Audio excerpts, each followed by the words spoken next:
Hello, everybody. How y'all doing today? Welcome, Ellie. Welcome, Weedy Bread. Good to see y'all. This may be the final Higurashi stream, it turns out. Woohoo!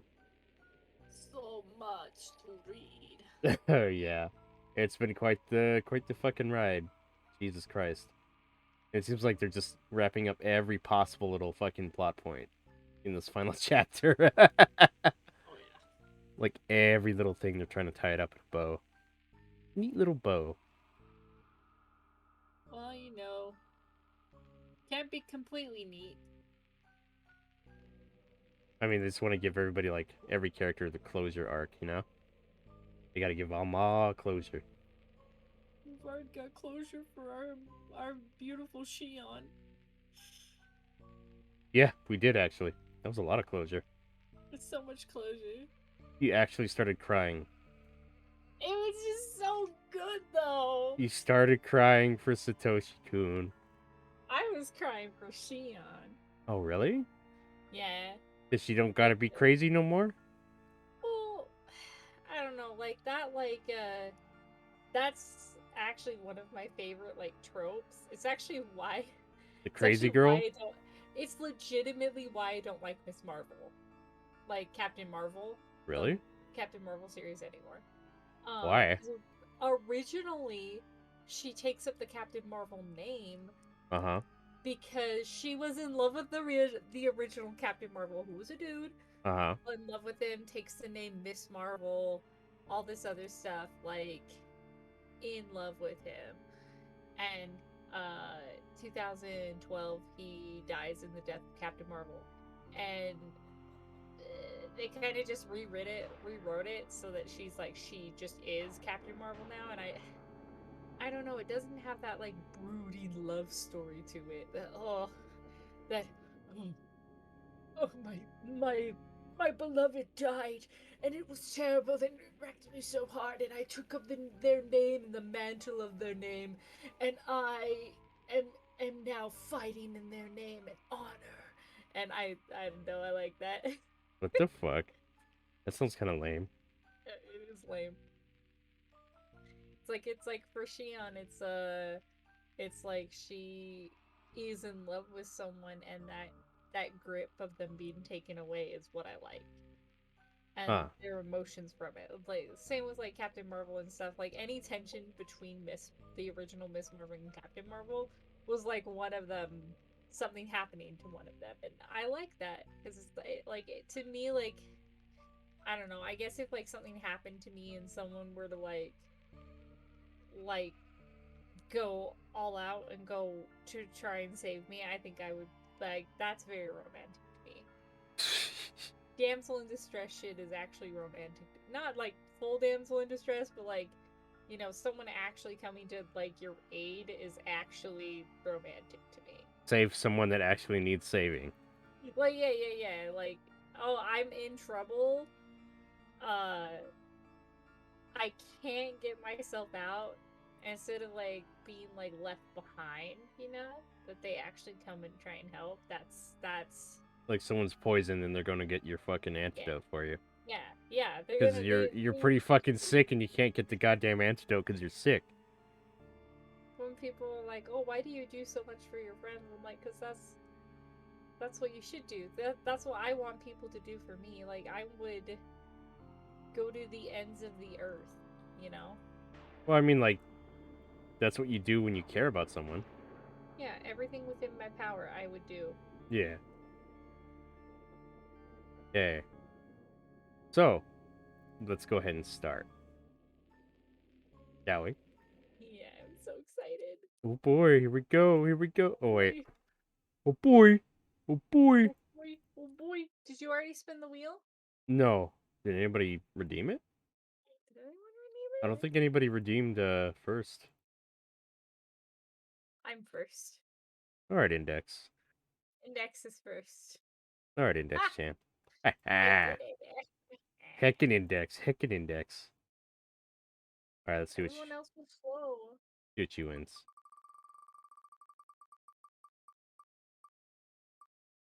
Ooh. Oh damn, that's so close to ASMR. What did I get? You get the regular or sexy penguin knife? Um, uh,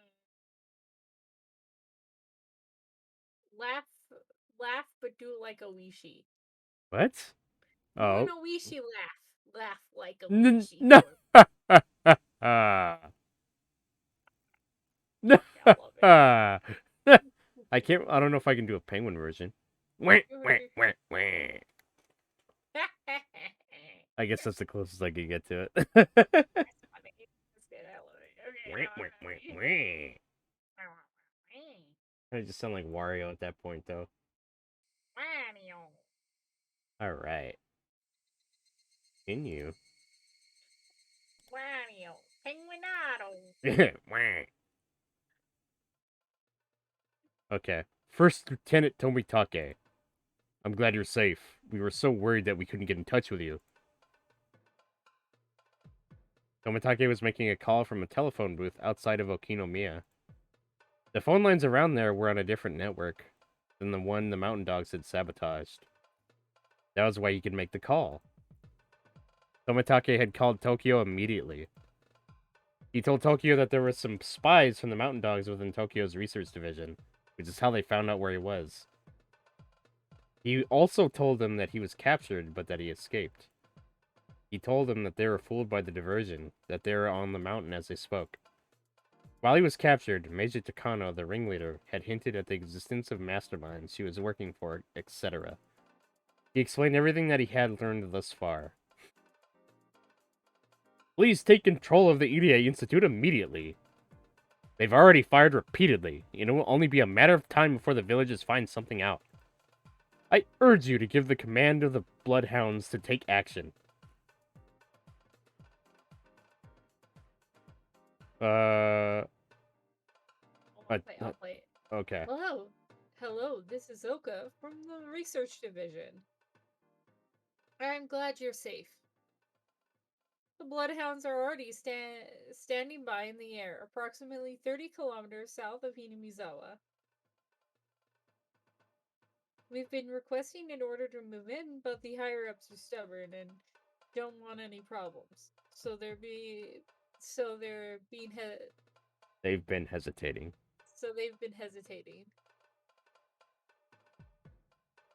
But if you're safe, then that makes things simple. I'll tell them what you just told me now. I'm sure they'll approve the operation immediately. The Bloodhounds will arrive within 30 minutes. 20 minutes. 20 minutes. I know words. No, I don't. Hey, you just got an arrest order for Major Chikano and First Lieutenant Okanogi. We also got some orders to secure the ENVtuber Institute as well as to disarm the mountain dogs. All thanks to you. Great job. Well, they're fucked. They're so fucked now. I mean, I know Takano wishes she was better fucked, you know? Fucked in a different way. Yeah. Tomitake walked out of the telephone box. Is everything settled? Yes. The Bloodhounds are moving in. They're already standing by in the air and should arrive within 20 minutes. How powerful are they? These Bloodhounds, that is. The Mountain Dogs are a multi-purpose unit, largely deployed to preserve secrecy, but the Bloodhounds are elite units, specially trained to do battle. Both their skills and their equipment are far superior. Yeah, they're the ones that were gonna kill Rena. Pretty much. Things will be taken care of very quickly. Agasaka looked at his watch. It was about 12:30. The Bloodhounds would arrive in about 20 minutes. Agasaka remembered how hungry he was. It was lunchtime already. If he was brave enough, he would head to a noodle shop, and by the time he was done, everything would have ended. For the mountain dogs, who fought well until the last possible moment, it was ending rather too soon. They were in an area where rice fields and a residential area mix. It was the border of Okinomiya. The sun was covered by a thin layer of silver clouds, and a cool breeze was blowing.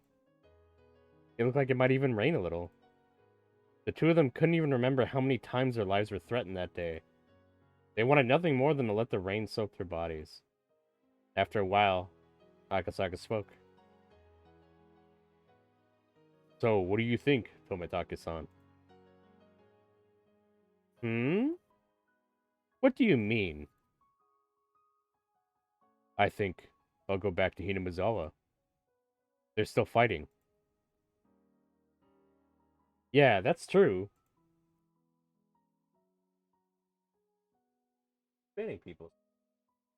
Yeah, no, I'm just typing people in chat that I don't know. I'm just typing their name in and seeing if they're a bot. Oh, okay. Yeah, that's true. But are you sure? We're safe here. Rika-chan is waiting for me. I haven't kept my promise yet. Okay, let's go back. I actually have something to take care of, too. I was thinking of going back anyway. Akasaka-san, have you been on a helicopter before? I have a permit for one. They watched the breeze blowing over the rice fields for a while, then returned to the bullet-ridden car. The car started up quickly, and they drove it back to the way they came. It was only noon. There was still plenty of time before the Watanagashi festival began. Clouds covered the sky, and it suddenly grew cold. Cool. Yeah, it was going to rain a bit. According to Okanogi's intuition, he already knew that their enemy had broken through the blockade, but he hadn't told Takano about it. By then, it really didn't make any difference if she knew or not, and he also wanted to reach the top of the mountain. Okanogi was only thinking about one thing. He was thinking about the enemy's commander, who made the day so horrible for him.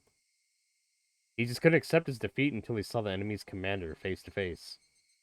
The battle was already lost. They just had a princess who didn't think they had yet.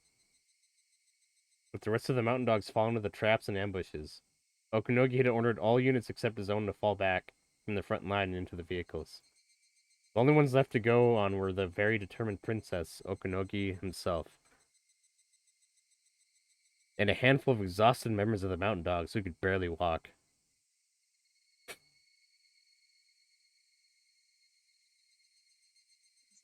Is the member of the Nightingale that I want to F there? I think he's in a trap. I think he's stuck. Eventually, the slope became a little more gentle. Oh, you'd fucking like that, wouldn't you, So Index? he's using prey. More or less. You see the fucking spider Index come up, be like fucking rubber legs together, like, yes. I'm not a spider. Oh, wait, what are you then? I don't like spiders. A praying mantis? No. A butterfly? I don't know what the fuck you are. What kind of insect you want to be? You be a grasshopper? I don't know. They're not really predators, though. If it's out of insects, then moth. But You want to be a moth? yeah, Fucking... when I die, I want to become a caterpillar. I want to reincarnate to be a caterpillar. And then you want to be a butterfly. No, I want to be a moth. Moth decks. Okay. Moth decks, yeah. Eventually, Yeah. the slope became a little more gentle. Okanogi and his companions finally arrived at the storage shack at the Forest Service. The club members were already aware that the mountain dogs had been almost totally annihilated. Both the numbers and strength of the dogs had fallen far below that of the club members. Therefore, when Okanogi saw his opponents lined up there to welcome him, he wasn't surprised. Hey, Willogos. Going. It's been better for me, but I'm still trucking along. Yeah. Had a rough morning, but it should be all right. It was a really rough morning for you.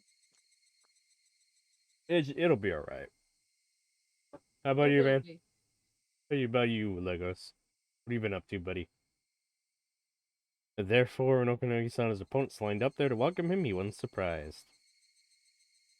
It was all the kids who had driven the mountain dogs to destruction that entire day.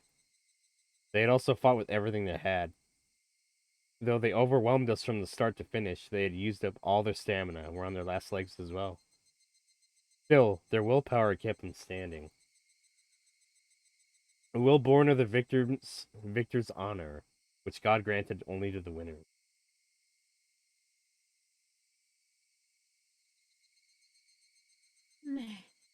There she is.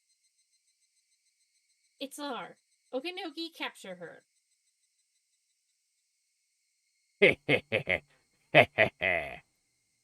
Major, how can you even say that to us under these circumstances? What?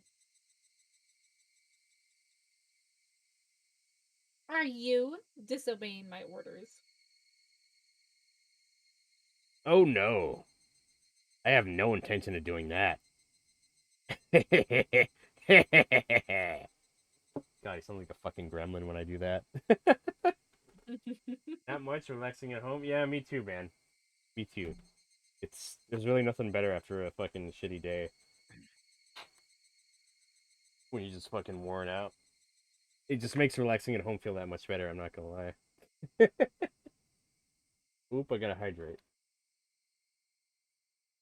Thank you, Legos, for the redeem. Or I gotta stretch too. Stretch. Oh. Yeah, I can't hear your chair squeak. It's so weird. Ugh. Here now? I mean, I can hear something moving, Down to my but it's dick. not like that. It's not that. Down to my dick. It's not that. So fucking massive, yeah. Oh my god. Not as big as mine though. Thank Oh you for no. the host. We got you front row seats. Did you host one Legos? I can't flip and see. Why doesn't the fucking Twitch mobile version tell me when people host? Ugh. Yeah, Will was hosted. Okay, well, thank you, Legos. I appreciate it, man. Hope your relaxing at home goes well, buddy.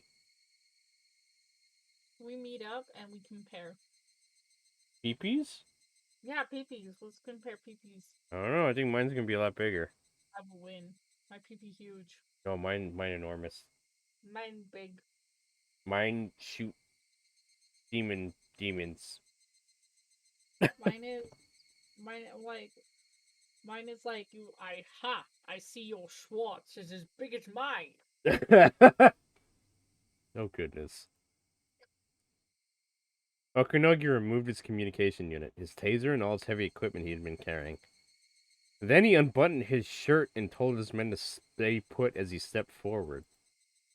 He strode forward about a half of the distance toward the club members. Oh, I'm so happy. What? They didn't show him with his shirt off. Oh, thank God. I would be like, even if he has even if Oh. he's ripped, I'd be like, put that away. There are children watching. Oh my God. Akasaka can do that since he's young and attractive, but you are ugly. This guy is pretty fucking ugly. Oh my God. Like, just the way they made his fucking face. Jesus Christ. He looks like a gremlin. Huh? He looks like a gremlin. Yeah, pretty much. I am Okanogi, also known as Phoenix, one of the mountain dogs. I'm here to pay my respects to your leader. May I have their name? The club members looked at each other. One of them was a girl, taller than the others. She couldn't be that old, but her hawk-like eyes were as sharp as a veteran soldier's.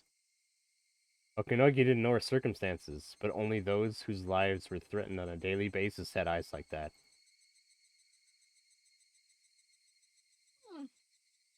I'm the leader of the Mount. Oh, sorry. I'm the leader of this club. My name is Mia Sonasaki. The girl stepped forward. How old are you? No, your age doesn't matter. Yes, it does. Age is Yes, just a number. Ah. yes, it does. It matters in this situation, buddy. It matters in this situation. Okay. Oh goodness. From the turmoil at this police station this morning to this battle on the mountain, were you responsible for it all? Wee woo, wee woo, wee woo. The girl didn't answer, but her silence confirmed it more strongly than anything she could have said. You've won this battle.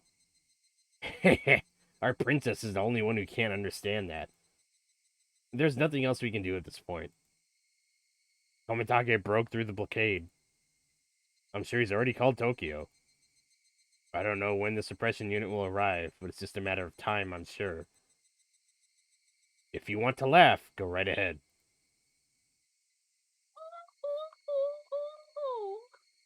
Sorry. Okanoki, what are you doing? That's the enemy commander. Take her down. Don't pay any attention to her.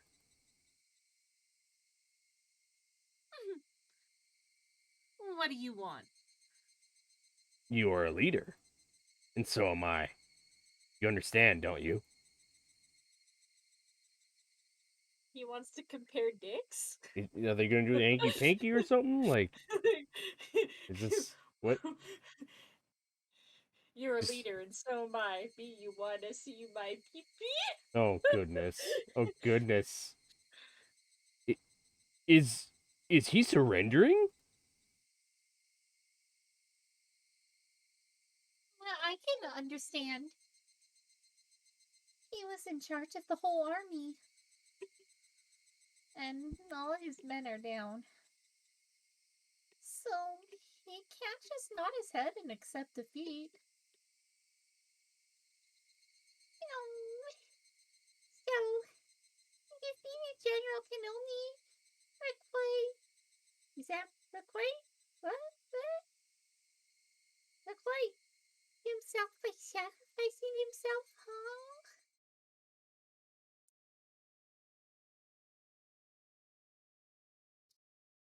Fine.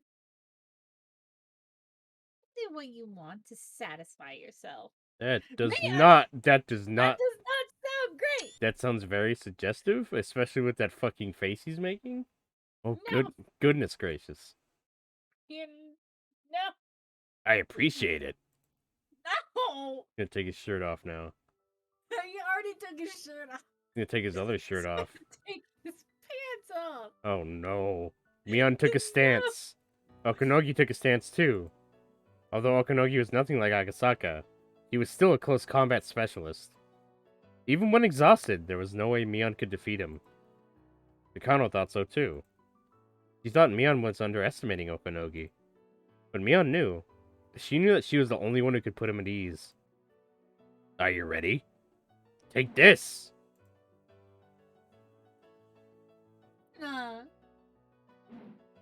Okanogi, ready to launch sharp from his waist, but Mion deflected it to the side with her elbow, wrapped her arm around underneath it, wrenching it back behind him and forced it up into a hold. After then, she twisted his arm even further. Okanogi was certain she was going to snap a bone. It was an excellent technique. He took his arm in one flowing motion. It was clear that Mion's self-defense techniques weren't spur of the moment. However, she didn't break Okanogi's arm, but instead threw him into the ground. She didn't deliver the final blow, but rather chose to look down on him. Heh. Not bad. Okanogi, what are you doing? Hurry up and subdue her. I thought that said seduce for some reason. Shut up! You just shut up and watch! This is a battle between leaders of men. But, what? Okanogi got up quickly, took a stance once again, and swung his arm down. But Mion avoided it effortlessly, and just like she did before, she grabbed his arm and turned it around. They were in the same position as before. And just like what happened then, she didn't break his arm, but threw him onto the ground and looked down on him. A rotation throw, huh? The way you move. It's not just the Yoshinkan technique, is it? Is it that classy Kobukan one? Either way, when you take your opponent's arm, you can knee him in the face if you want. I see. I'll try that next time. Oh wow, Mion is incredible. She's actually standing toe-to-toe with their commander. Okanogi, use your weapons. What do you think you're doing? Just shoot those fucking kids, Okanogi. God. Fucking idiot. Kill those children. Just man up and murder those children. Oh my god. I've done it before myself. Here I come. Ah! He had a stronger drive this time. He tried to kick right through her from a step and a half away. Yet this time Mion stepped in to launch her own attack, jumping right towards the foot trying hard to kick her. Mion kept herself low as she entered close range with Okanogi, shutting out his leg trying to kick her. So of course he went after her head. Okunogi raised his right arm to elbow her in the skull. But this time, Mion rose up, using both hands to keep his arm from swinging down. Unlike the flowing motions from earlier, this was simply a contest of strength. His physique was overwhelmingly superior to hers, so she couldn't win that test of strength. But suddenly, Mion let go and allowed Okunogi's elbow to come down. Then she stepped to the side. Ah! It's another repeat of before. Okunogi's arm was held to his back, and he ended up in the same position. But what came after was different. Okunogi's face lowered as Mion lifted his arm up high, and then swiftly brought her knee to his face. It was exactly the technique that Okunogi told her about just earlier. And once again, he was down on the ground.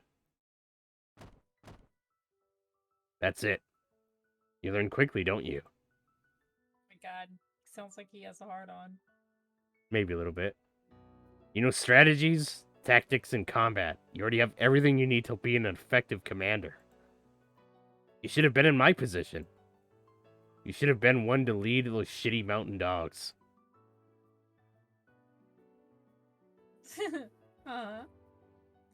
Sorry. I never want to be a leader of a shady unit like yours. Mion scoffed. Okunogi took it with a smile too. He wasn't trying to be humble, it was just his pure reaction. You're right. You shouldn't waste your talent on Japanese unconventional warfare units. I bet you could lead in the SAS, Delta, Spetsnaz. Whichever you joined, you'd be one of the best. In any case.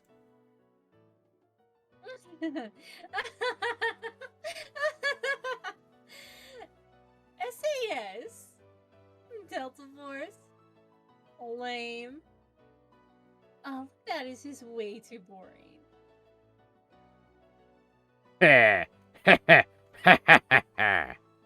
Yeah, I guess you're right. You're right. Then tell me, what kind of folks do you want to be CEO for? I'm not interested in being in charge of any units at all. Being a leader is fine. A leader? The leader of the British Intelligence Service, huh?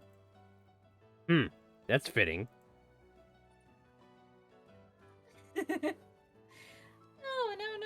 No way!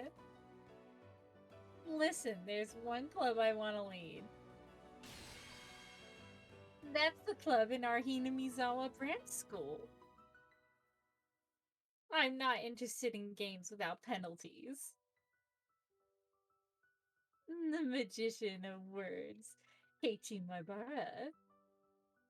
Seeker of all things adorable and cute, Rena Ryugu. Trapmaster Stoko, and the charming enticer, Riki-chan. And the last, but not least, our newcomer, Hanya Furude. I'll never find anything more fun than playing with them. Even if I search this entire world. No wonder. No wonder we couldn't win. With her as our leader, there was no way we could have won. Okanogi!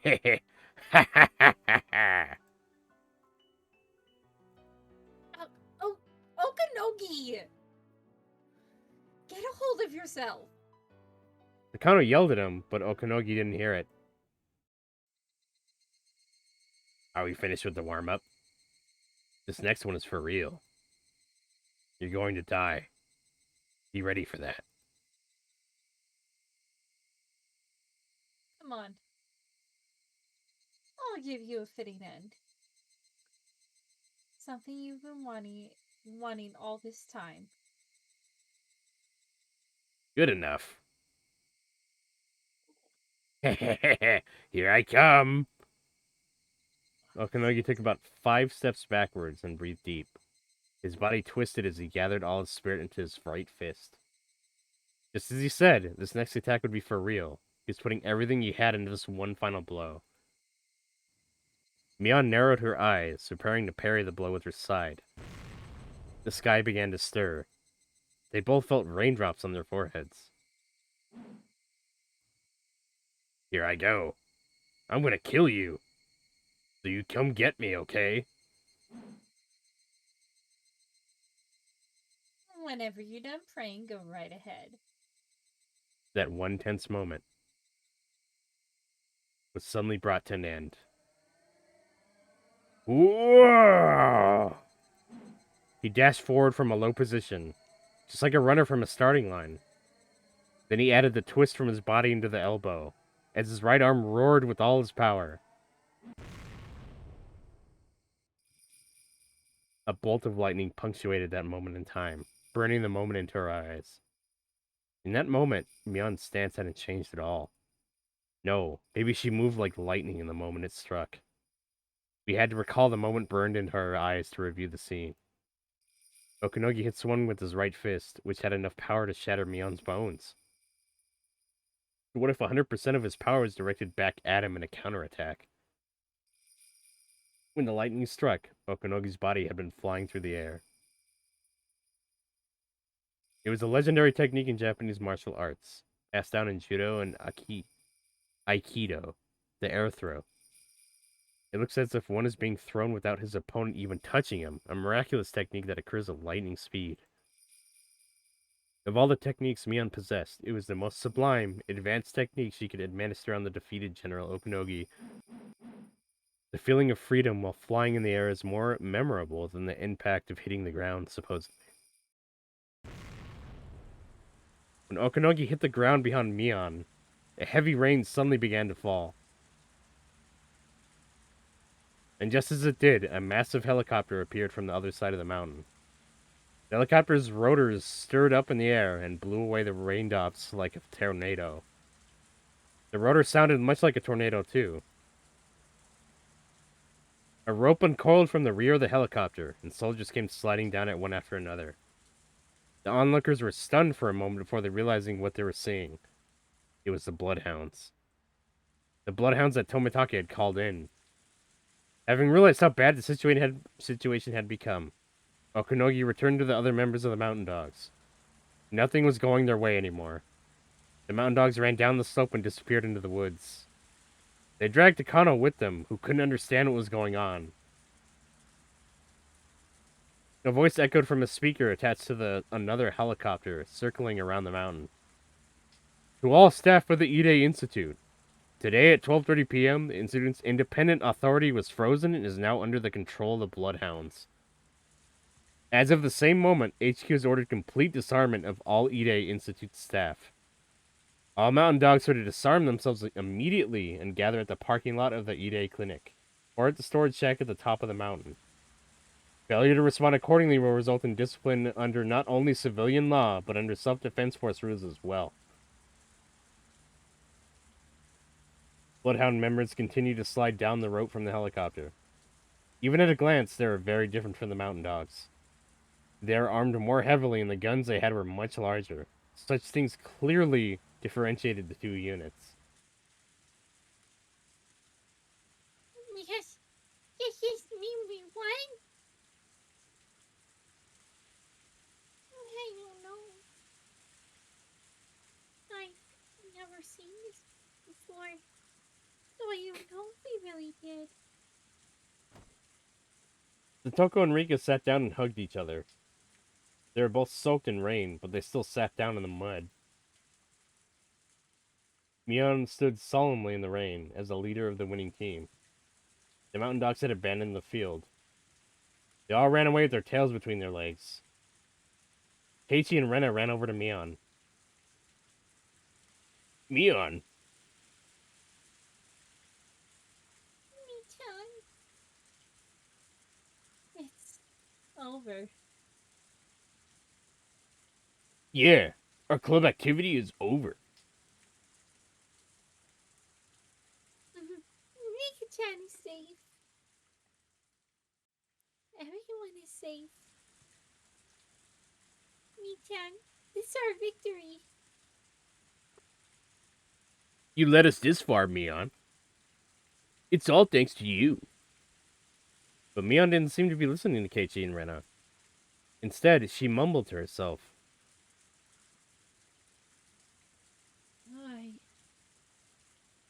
Right, punishments. Eh? Comeback victories can be cruel, huh? We can fight to decide who's the loser. So, so that means everyone looks down on whoever does lose, right? We don't look down on anyone. We just do the punishment and that's it. Yeah. We do the punishment and that's it. That's it. We all enjoy laughing at the loser and then forget it.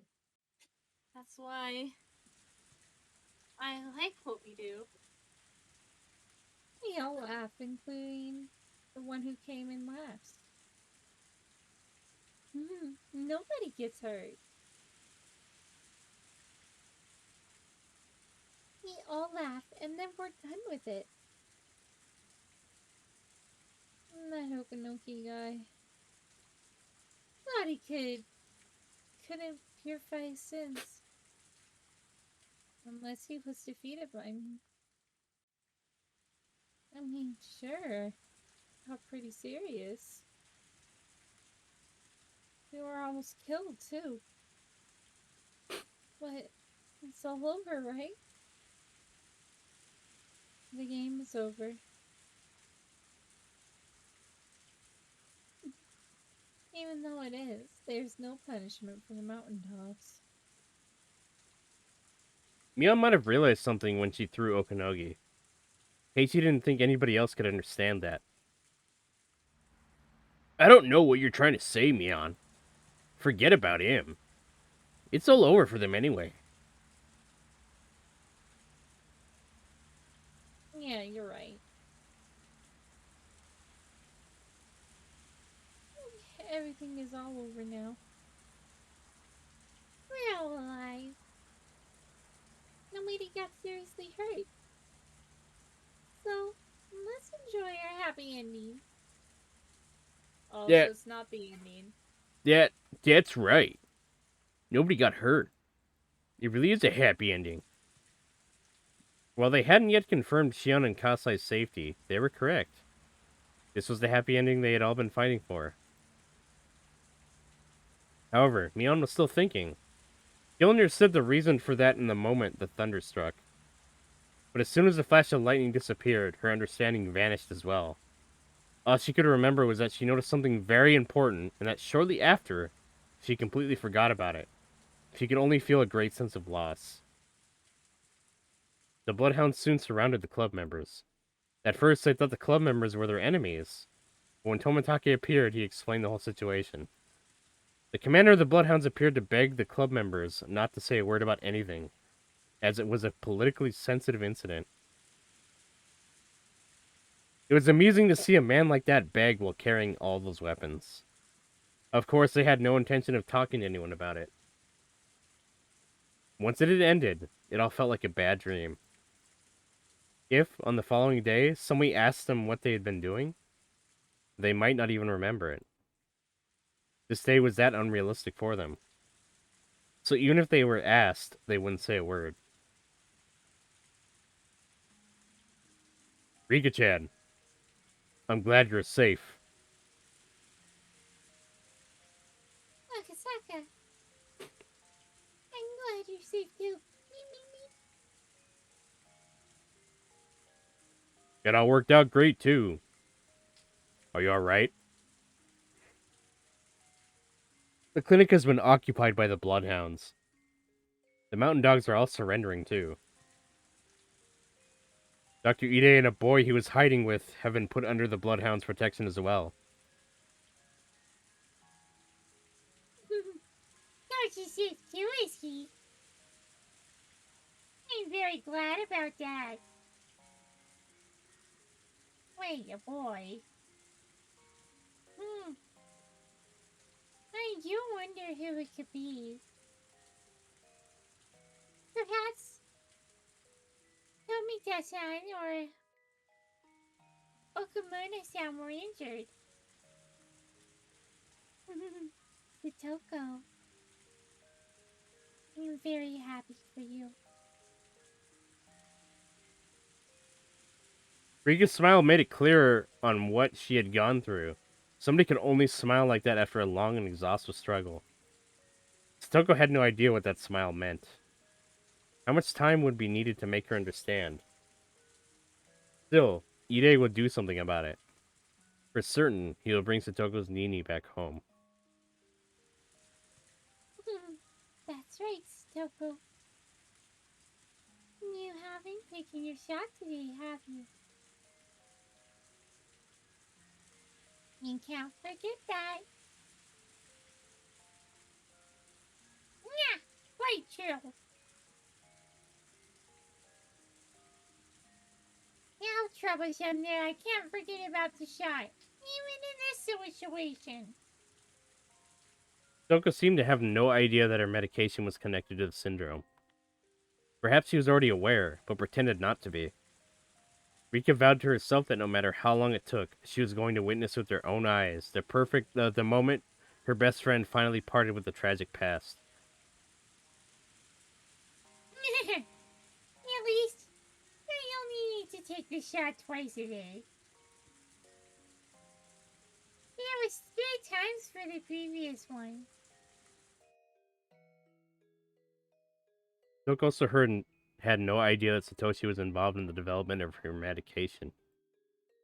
Ide had also said that Satoshi, as a specimen, had contributed much to Satoko's treatment. Even while asleep, Satoshi longed to ease the burden on Satoko. And those feelings must have influenced Satoko's medicine somehow. Satoko had to inject herself in the stomach. For privacy, she ran into the grove of trees to give herself a shot. There was no danger in her doing so. One after another, the bloodhounds dropped down from the helicopters. Each helicopter must have carried at least 20 to 30 soldiers. There was one helicopter at the top of the mountain and 2 more halfway down the slope. Troops were pouring down from all of them, leading to the impression that the entire mountain was under the bloodhounds' control. Nobody fired their weapons even once. The mountain dogs had no choice but to surrender. It wasn't raining hard at all. The sky should clear up after 20 or 30 minutes. It was the volatile weather typical of early summer. Doko soon returned and spoke to her best friend. Mika, I haven't seen Hanyu around. She was here a minute ago. Eh? Hanyu? Hanyu? Where are you?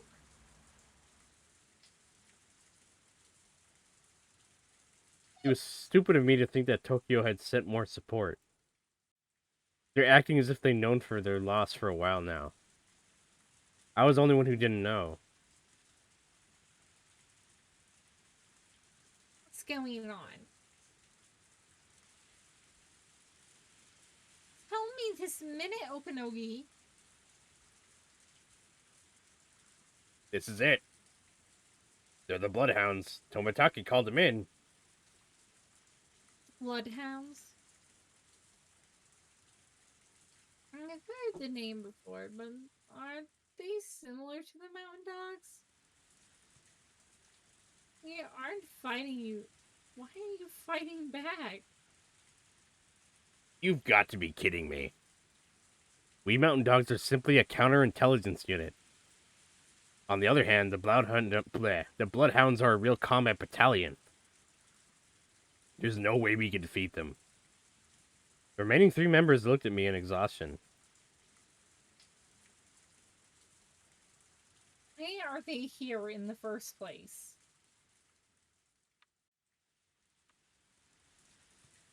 We captured Tomitake. Are there any more spies? Who are they? Major, the clinic was attacked earlier. Haven't you heard that First Lieutenant Tomitake escaped? One of the 3 spoke up timidly, but Okanogi signaled him to shut up. Nobody told me this. When did this happen? On, don't move. What's going on, Okanogi? Weren't?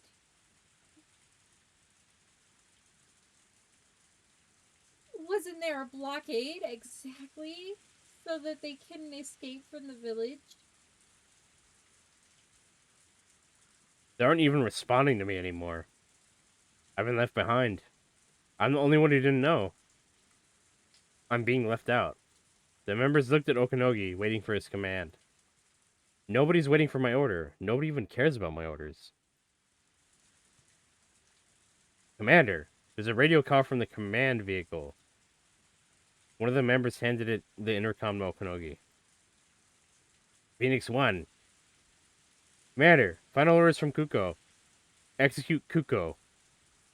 Kuko, roger that. The Bloodhounds have us surrounded. We're being advised to surrender. What should we do?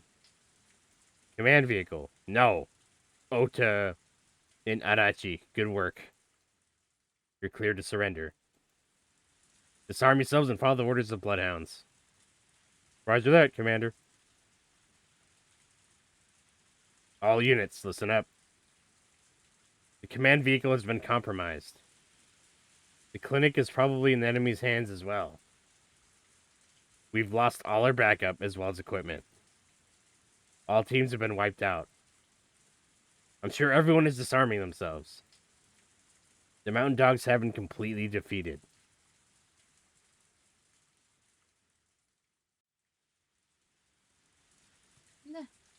Not yet. Get in touch with Nomura-san in Tokyo. The Bloodhounds. So what? She'll send in units who can beat them immediately. Are still live. We can activate the final operation. I must let Nomura-san know that. We have to restore communications with Tokyo. We really shouldn't have cut to the telephone connections. But we did, so we'll have to recover the command vehicle. We'll get in trouble with Tokyo on the radio. Fortunately, the men in the command vehicle surrendered without resistance. So I'm sure the Bloodhound's guard is down. Okanogi, you and the other three will be enough. Still the 19th of June. Operation starts on the 21st? Or is this supposed to be the 22nd? We will have time. We'll manage, Okanogi. Go, recover the command vehicle immediately.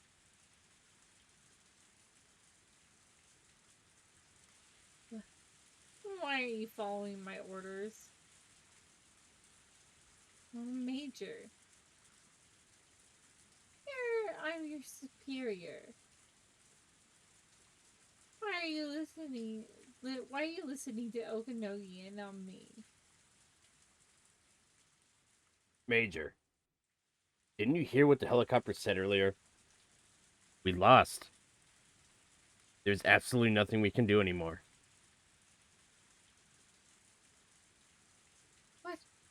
What are you saying, Okanogi? He's really already giving up? You saw that R is still alive, right? What happened today was all because of the rumor that R was dead. But she's alive. That means today didn't happen. we can still use the emergency manual. As long as the Queen Carrier is alive.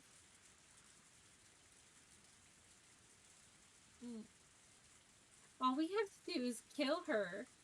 Then we'll have 48 hours to execute the manual.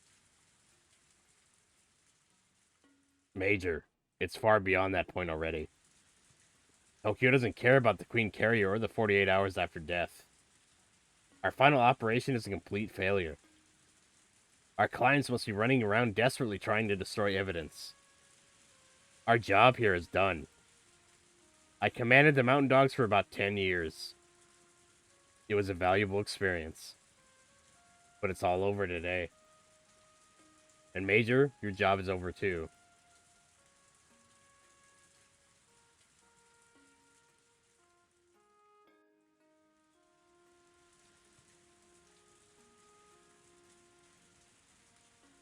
Index? Yeah. What? What do you mean my job is over? What are you talking about? Major, your job was to rear that scrapbook in your hands. What are you talking about? I didn't expect Okonogi to start talking about my grandfather's scrapbook. I don't know about that. There is a disease called Hinomizawa Syndrome. But the whole village going into a panic 48 hours after the queen dies? No one's ever seen that happen. No one knows if it's true or not. Don't be ridiculous. Look here. It's somewhere in here. Where? I know it's in here. The cities of the other similar parasites in the brain that the statistics say. Damn it, where is it? Oh! I flipped through the pages of the scrapbook in a panic. I can't even remember which page I'm looking for. Okonogi slapped the scrapbook aside and it thudded. No, it landed in a muddy puddle, so it splashed into the ground. The open pages of the scrapbook were face down in the muddy water, and already turning color as I soaked up the mud.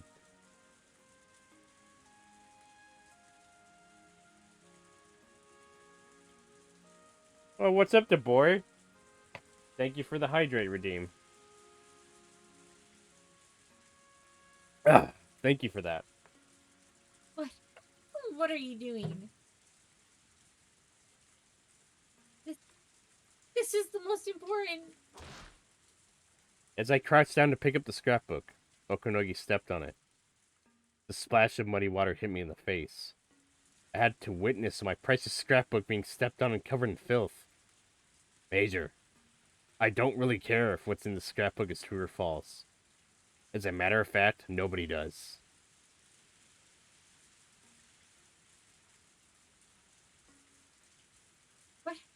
What do you mean by that?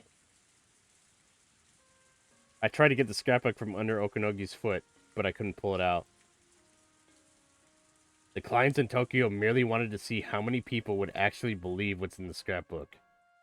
They didn't even care if it was the truth or lies, as long as it was believable. They didn't care? No, they didn't. They just wanted some famous doctors to research the subject and come up. Thank you for the host. We got you front row seats. Oh, heck, who hosted?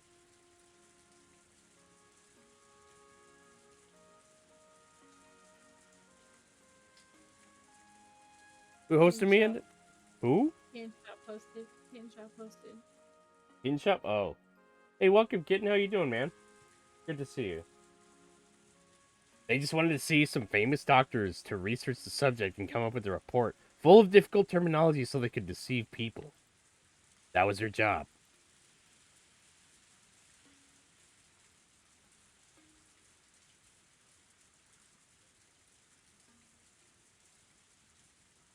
Index? Yeah. Yeah, sorry. You okay? I'm good, I'm good, I'm good, I'm good.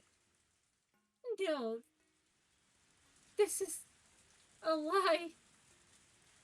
I'm good. Been playing the Black Ice.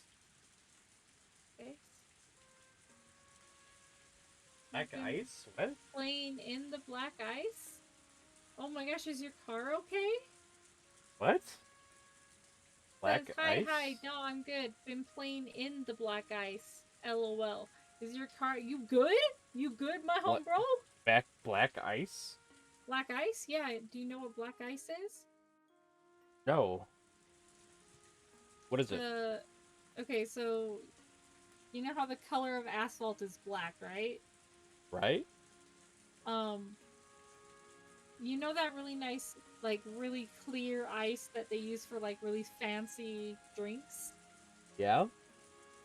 Imagine that on the road. It's slippery ass shit. Oh. So Oh no. black ice is like, it is so clear and it is so like there's zero friction. Like, you know how normal ice, at least like sometimes it has those little grooves, so at least you kind of get a little bit of like friction. Yeah, there's like no traction at all.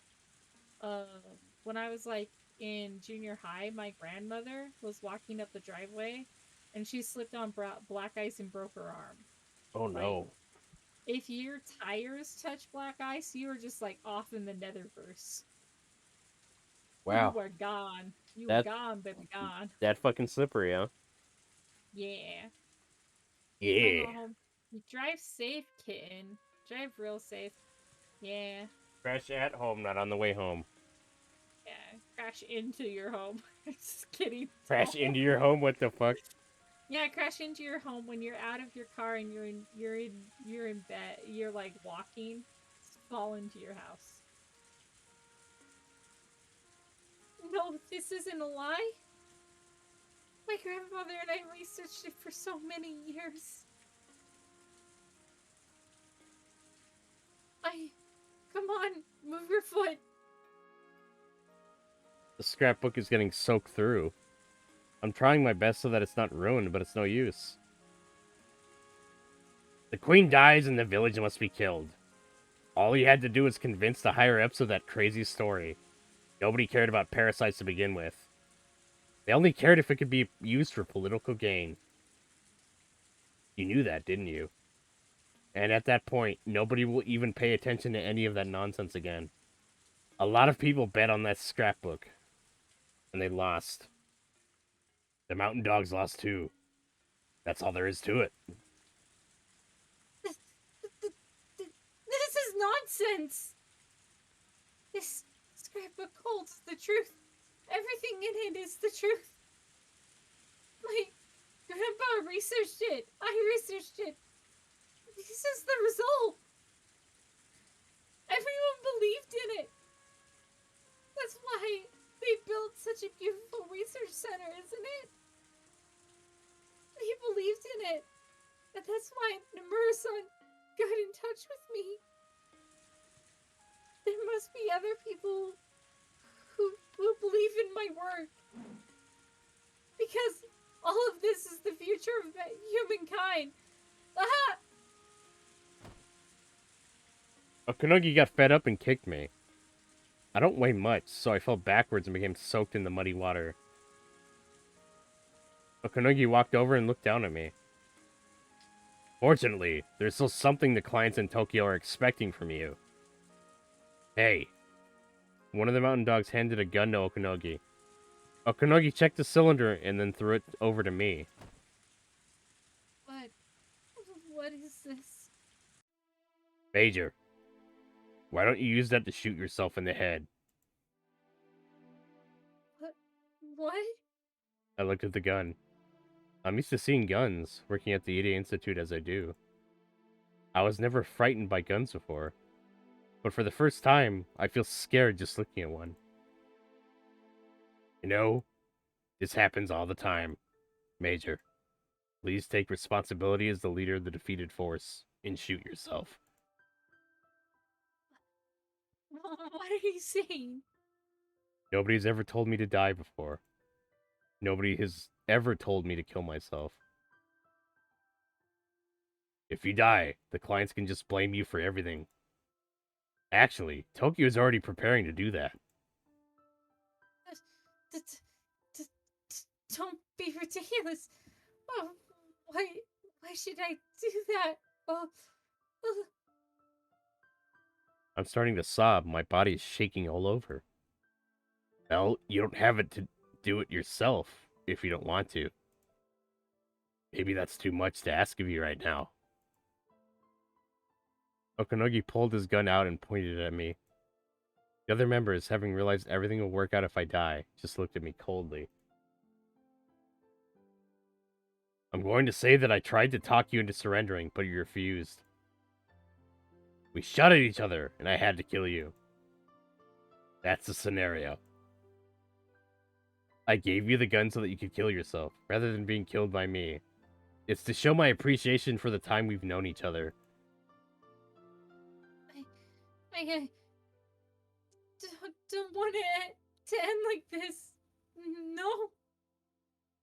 Who came up with this plan in the first place? I don't want this. It was your dearest friend, Nomura-san from Tokyo. They had a plan for damage control in case their final operation failed. Nomura-san's code name is Kuko. Cuckoo. And yours is Baby Bird, isn't it? Do you know where cuckoos lay their eggs? What? Cuckoos lay their eggs in other birds' nests. Once they hatch, they kill the young and the original owner by pushing them out of the nest and then take over. The baby birds on the ground are left helpless, and they usually end up eaten by mountain dogs. I used the money I got from Uncle Koizumi to pay the mountain dogs, thinking I'd gained a reliable LLA. I always thought that. Although Okanogi was barbaric, he was very reliable. But my nest had been taken over. Major, you never had any allies to begin with. All you had to do was exactly what the clients in Tokyo wanted you to do. But now it's over. Now you need to exit the stage. Take it. It's your precious scrapbook. Hold that in your left hand and pick up the gun with your right.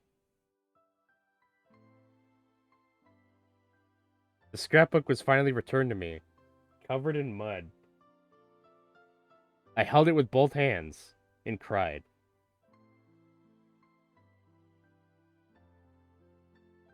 Oh. Oh. What a joke the entire life of Mio Takano was.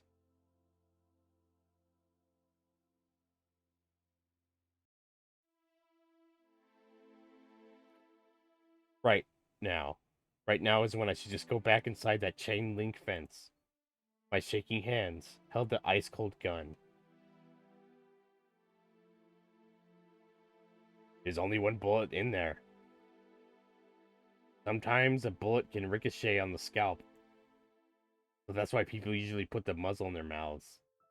Come on, hold the gun, point it like this, and die.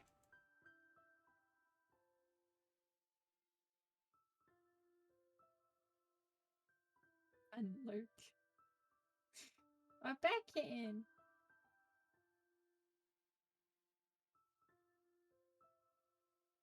Kitten came back. I'm very proud of Kitten for coming back. Kitten unlurked. Kitten self.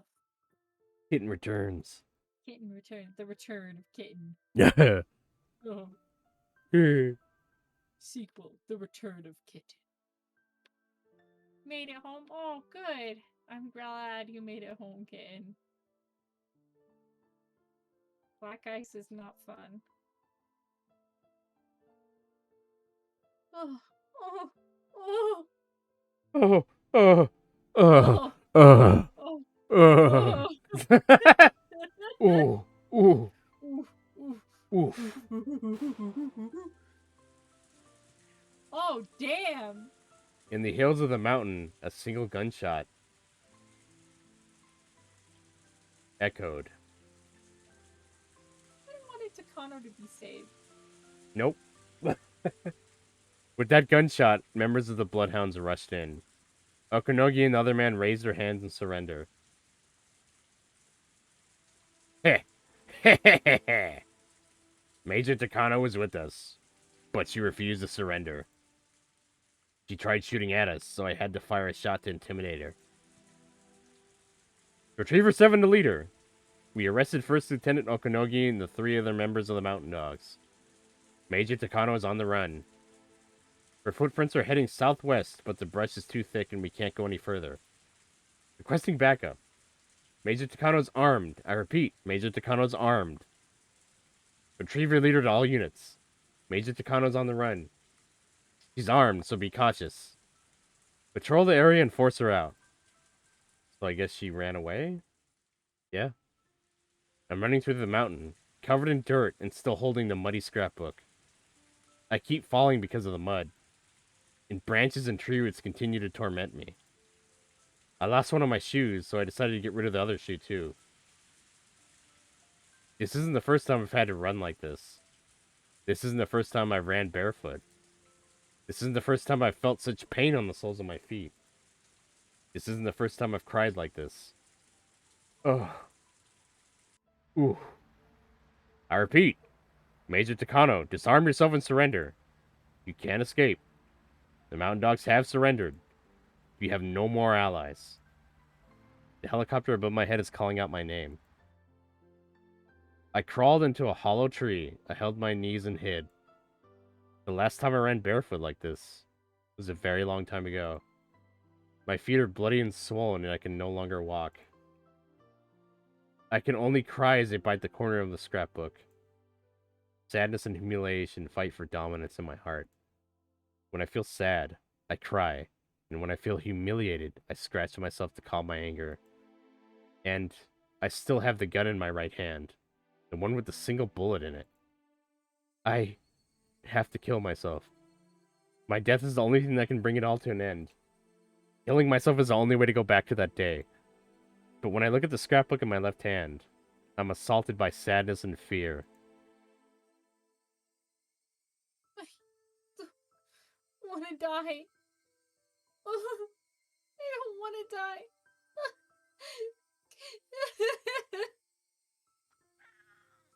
Just the kitty. Did you hear him? Yeah, I did.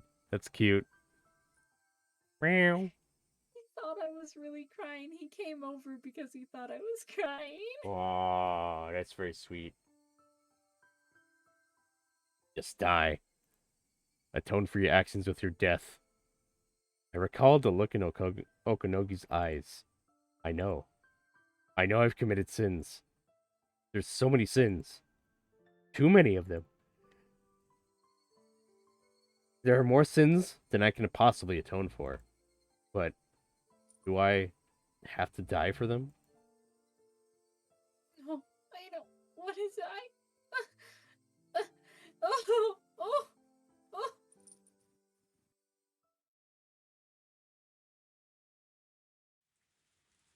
I cried again, and then noticed someone standing nearby. Oh, there she is. It's the girl.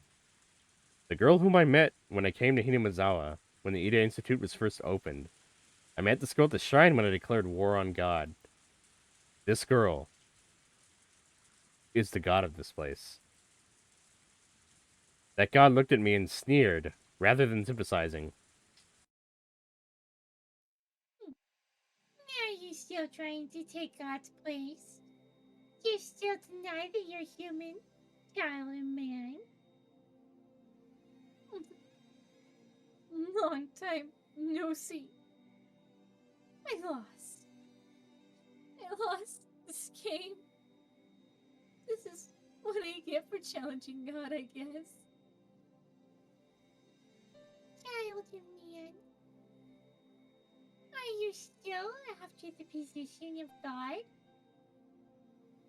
Are you still willing to endure for the sake of opposing the divine? No way. Taking to God's place really is impossible. Child and man, listen well. will show you the way to godhood.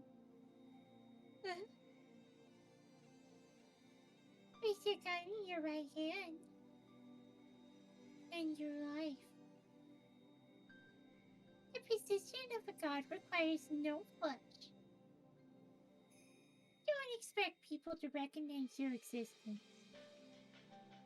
Being a god is Welcome, Raiders! lonesome. Come one and come all, and enjoy the show. Inspector, thank you for the raid, my friend. How you doing? That's Kane has to do the shadow. I can't reach it. Uh-oh. Welcome, Raiders, welcome. I am the Ice Emperor Penguinato, and today we're reading the last of Higurashi, I believe. How's everybody doing today? How's your stream, Synth?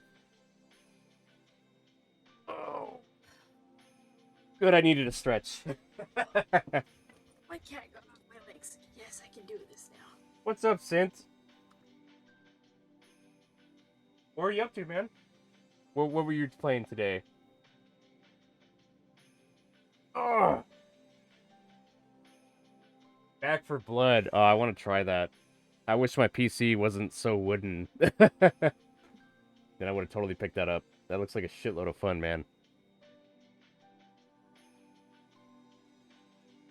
Back for Blood, zombie killing, all that stuff. Nice, man. Do you think it's better than Left 4 Dead? It's a spiritual successor to Left 4 Dead, I believe. Since Valve can't count to 3. Did you know about that, Index? That it's supposed to be. I thought it was the sequel. I believe it's a spiritual successor. I think... Did the same people make it? Aren't there mods for it where you can be a waifu? What the And, fuck? like, you can make the zombies anime waifus? Oh my god, of course. Oh god. Jesus Christ. Isn't it Back for Blood that has that? I don't know. There's one with zombies in it where I know you can mod the zombies to being hot waifus. Oh my god. Oh goodness. And then you kill the waifus because you ain't no shrimp. Yeah, honestly, it takes what's good about Left 4 Dead and expands on it. Good. Is there more zombie types and stuff like that? That's something I really liked about Left 4 Dead was all the zombie types. And I don't like zombies. you do? I don't. Don't? Yeah, they're scary. You're scared of zombies. I'm frightened of dead things. Well, I guess we're playing the entire Resident Evil series together, huh?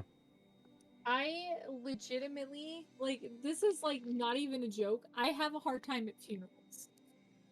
Like, I'm that afraid of dead things. That's pretty normal, having a hard time at funerals. No, I mean, like, it's not like I'm usually upset that the person's dead. Just scared of the dead people? I'm afraid of the body. Like, I have an irrational fear. Like, I'm just afraid. No reason. Yeah, it's so good you gotta try it. Yeah. I plan to. Whenever video cards become available again, and I upgrade my PC. I don't know if I could even run it in, like, lowest settings, even on this wooden PC of mine. But yeah, dude, I'm totally down to try it. Index and me will try it. No, we won't. We'll play it non-stop, huh, Index? We'll Aww. play it non-stop, huh, Index? If you're the person asking, I will do it. Really? Yeah. You hear that, everybody? Index will play a zombie game with me. You never play indie zombie games? No, I don't. I think the last zombie game I played was Resident Evil 4 4 doesn't even really count. on the GameCube, and I don't consider them zombies. No. I consider them mutants. No, they're people, like, infected and angry with parasites. Yeah, I consider them mutants. That's funny. not- That's funny. They're kind of like the people in fucking Higurashi. Shit. Yeah. Pretty much, actually. Oh my goodness. I played Resident Evil 4 on the fucking GameCube too.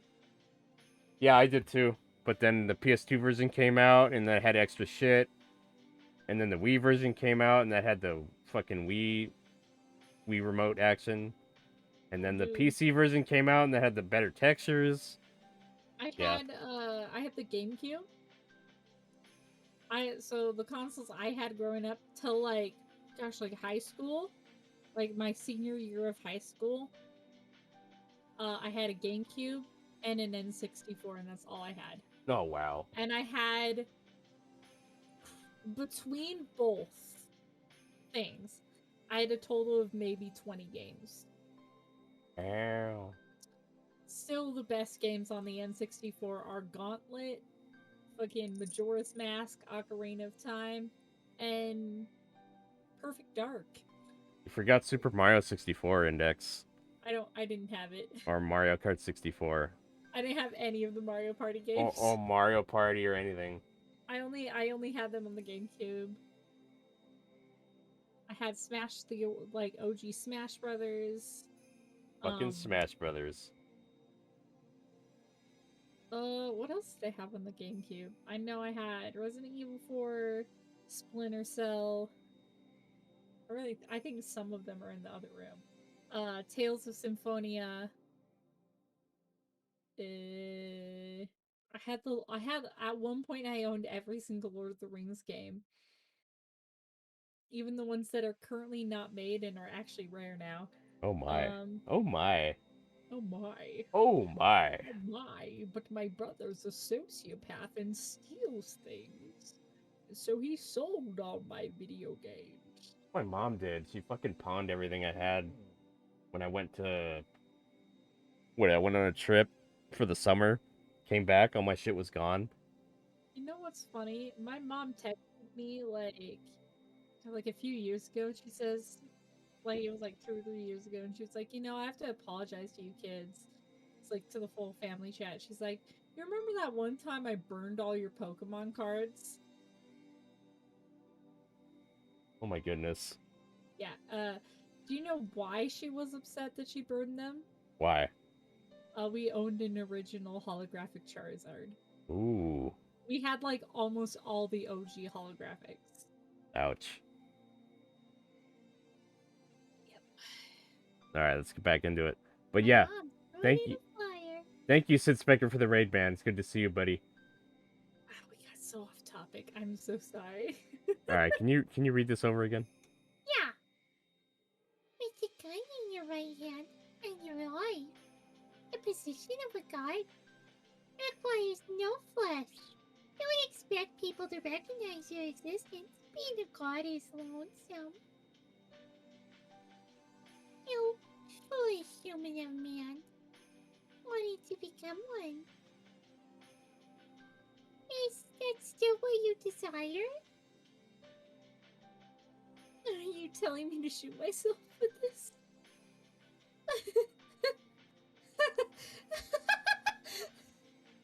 That's it.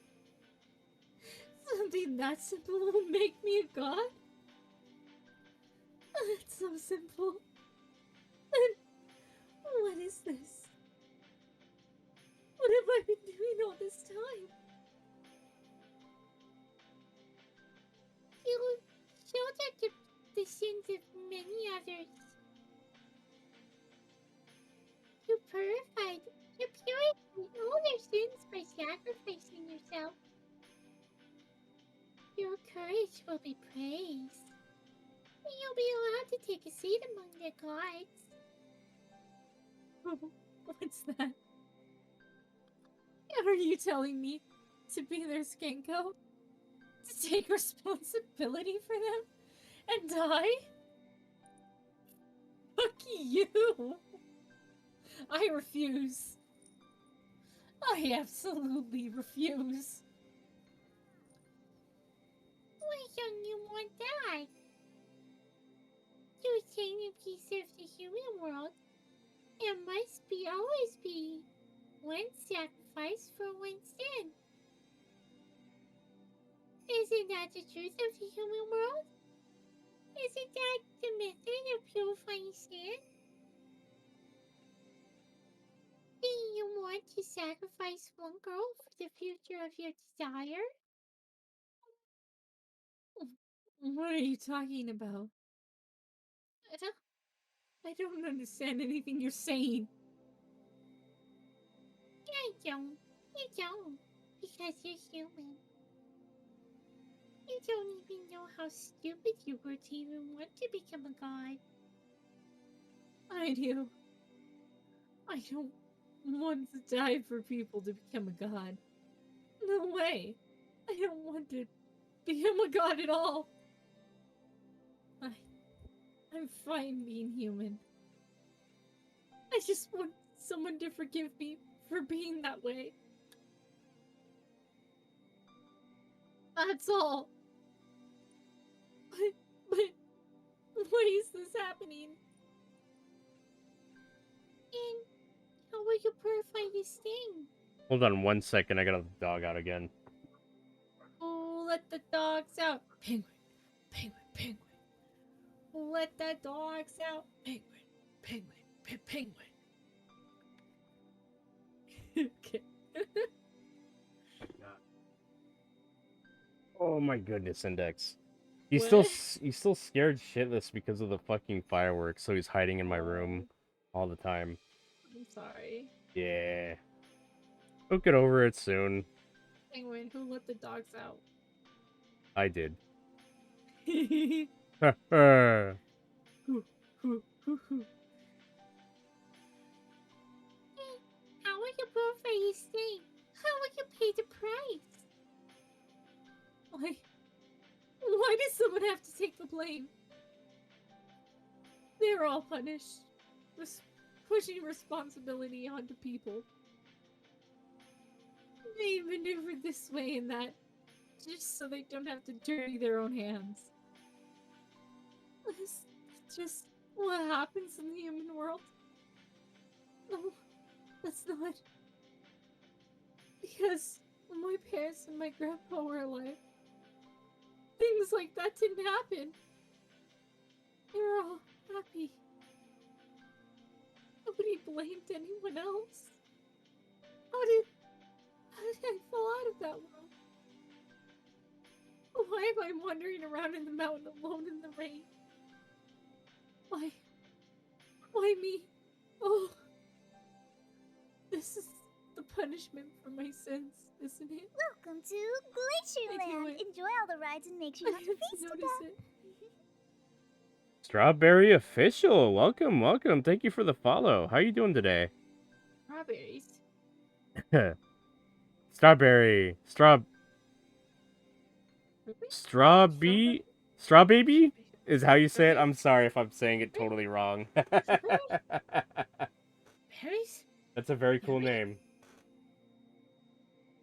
Welcome, I'm Ice Emperor Penguinato, the comedic, spooky penguin VTuber, and this is my friend Index.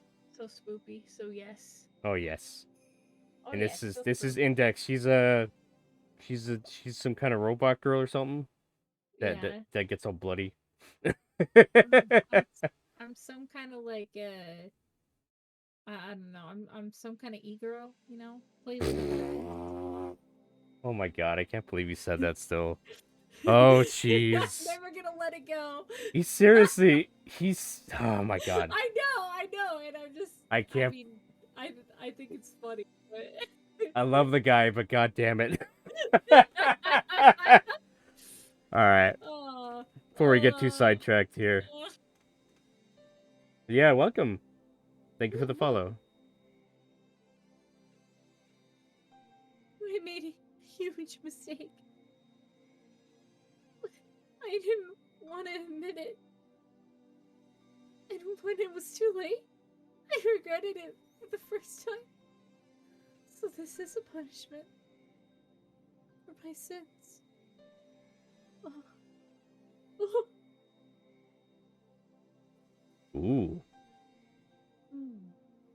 The human world will want you to purify your sins. That's a spooky face. I like it. Whoa, whoa, whoa. Ow, wow, wow, wow, wow. Ow, wow, wow. Ow, wow, wow, wow. Ow, wow, wow, wow, wow, wow, wow, wow. You'll be purified when you sacrifice yourself. Oh, that's a little low for me. Oof. That's the way of the human world. However, I'm not a human.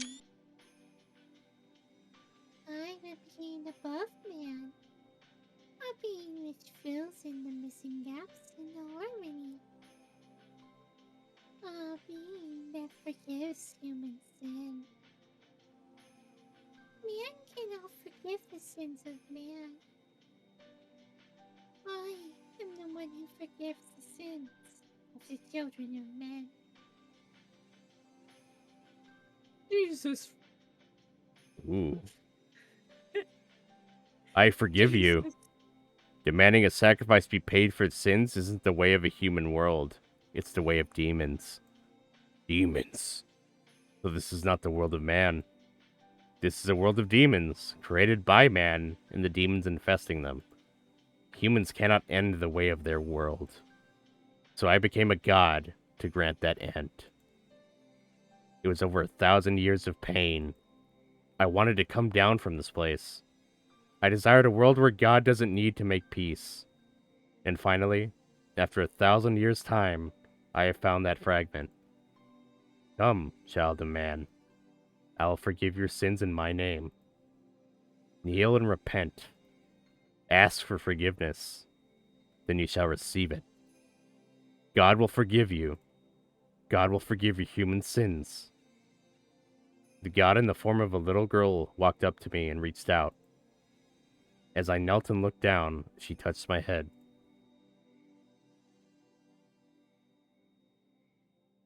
Interesting. Interesting. And then to kind of bam, bam, bam. Bang, bang, bang! Bang, bang, bang. Bang, bang, bang. Hanyu! Hanyu! Where are you? Hanyu... Hanyu-chan! Answer if you can hear us. Wow, that's still a little too high. I heard voices in the distance. And then, I saw a girl standing in front of me. She's one of Mion's club members, my most hated enemies. Shit. She's found me. The rain had already ceased. I decided to come out of the hollow tree. After the rain, it had grown so humid, I was starting to sweat all over. I'm soaked in sweat, mud, and rain. I feel filthy. I've been bit by mosquitoes. My body's itching all over. Oh my god, I know that feel. Ugh. Ah. This is why I hate the mountains. Don't say a word. I pointed the gun at her. The girl just looked at me calmly as if she didn't see it. At the very least, she did follow my order. What should I do? Should I take her as my hostage? I only have one bullet. How long can I keep running for? Hanyu! Where are you? Scooby-Dooby-Doo. Where are you? Damn, she really is lost. Nah, there she is. Hanyu-chan! Hanyu, where have you... Ah! I really am unlucky to the end. Or maybe you can just call this a kind of luck. At the end of it all, I managed to gain some vengeance. You know what this is? Oh, heck. It's a gun.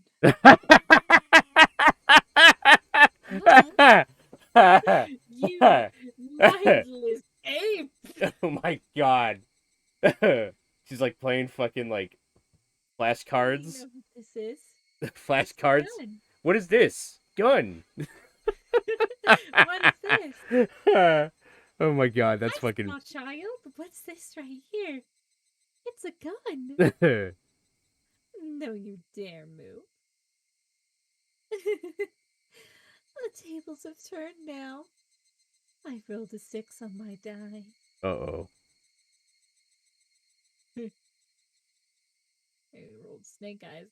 Damn it! Why now? Mia-chan. If you don't want anyone else to get shot, step forward. She only has one bullet and she's like that terrifying. Oh boy. Oh boy. Don't do it, me-chan. She's bluffing. Someone punch her in the throat. Beyond stepped forward quietly. She certainly has a lot of courage. No wonder she's their leader. Thanks to you, I've been ruined. Some scary men on the mountain want me dead. They won't forgive me. But can't go out like that. At the very least, I want some revenge. Huh? I know you only have one bullet in that gun. That's right. But the one bullet could kill me, Chan, couldn't it? Takano! Are you going to shoot her? Don't move. If you do, I might really fire this gun.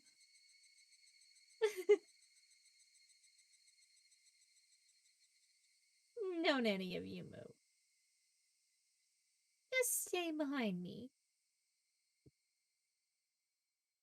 How courageous. Is this some spirit of self-sacrifice? Or rather be shot yourself than letting your friends be shot? Well, it's not that easy to kill someone with just one shot. Of course, depends on where you hit, though. Bam, bam, bam. Yep. I'm surprised. How can you be so brave? You want me to shoot you for all the others? Just so you know, if you think that I'll hesitate to shoot because they'll rush over here once they hear it, you're sadly mistaken. Go ahead, shoot me. But after you do, my friends will rip you to pieces. I'll let them try. They say you dig 2 holes when you curse another. Going down, along with the great commander who made Okinogi surrender, would be so bad. Go ahead and shoot me. But make sure that that it's me you hit. If you shoot anyone else, I'll put you through hell. She does mean that literally. Yep. Literally. Yep. Oh my. I'm shaking. No, don't, me-chan. Takano is Sunny serious. She really will shoot you. Somehow, I have to buy some time. Someone from the Bloodhounds will come by for sure. I'm sure they will. I'll shoot you before I lose my chance. Let's see. Where should I hit her? I'm not good at this, so forgive me for not being able to aim well.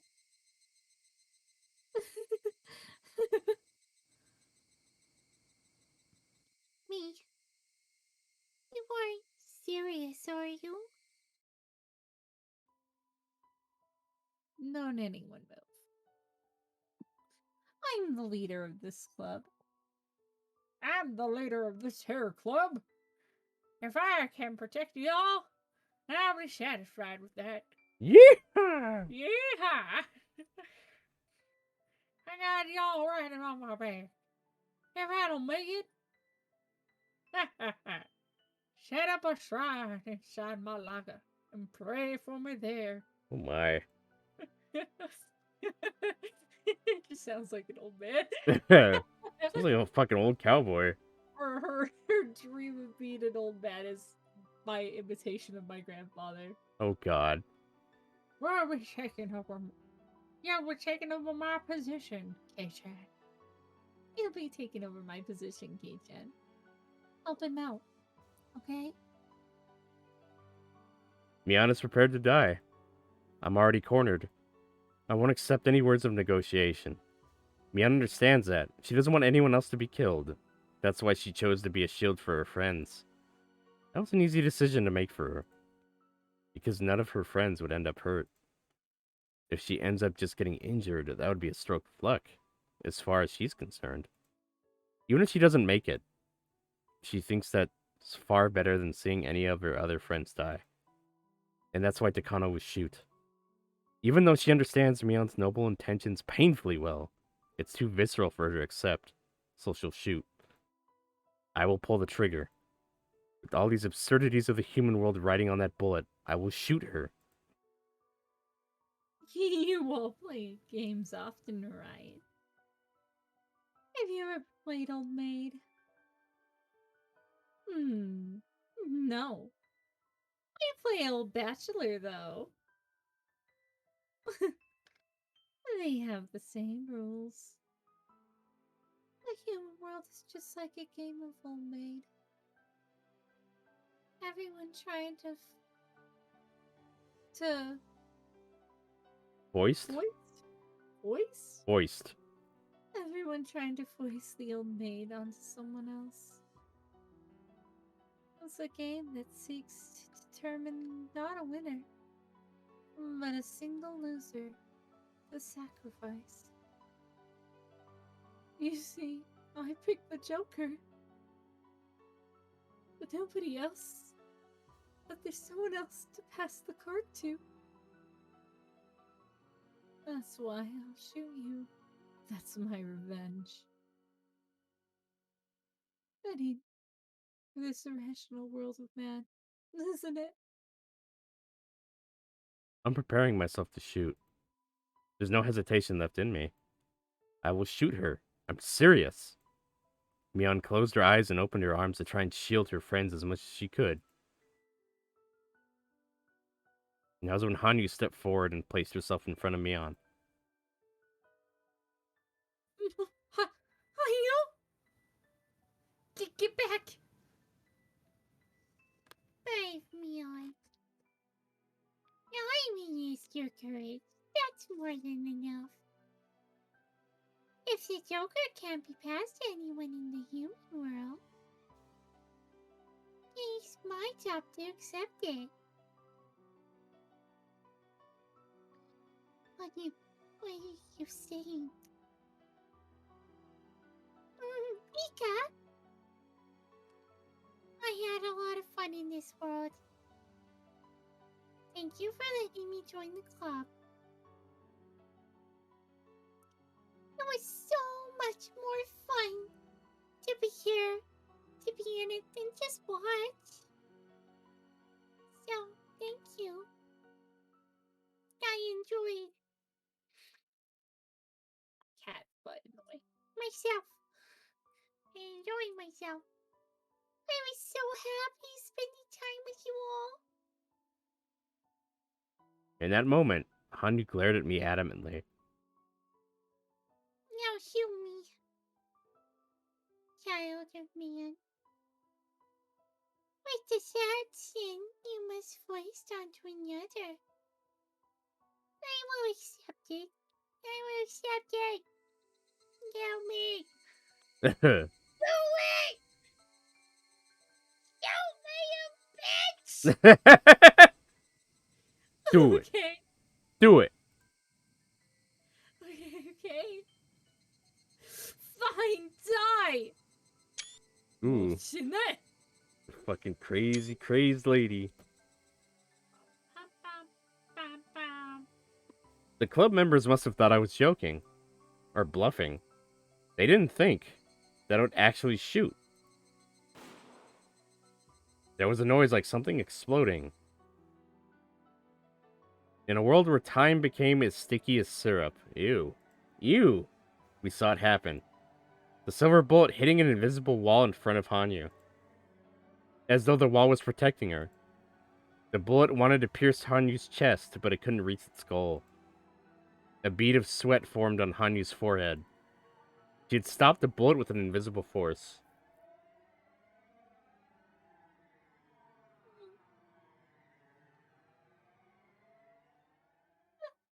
Are you?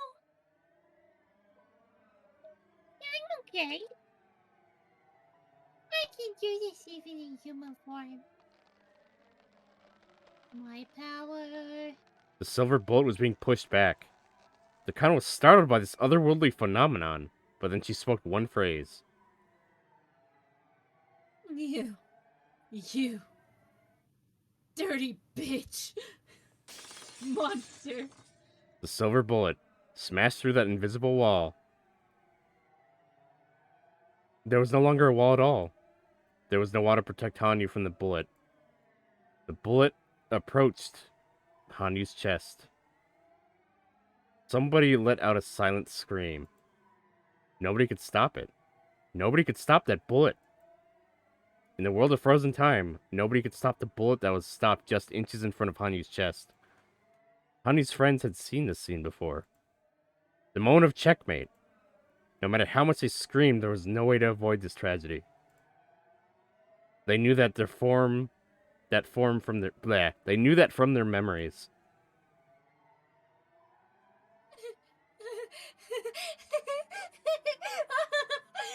You will die for sure. Think about the good times as much as you want. When you're finished doing that, the bullet will pierce your chest, drown in your own blood.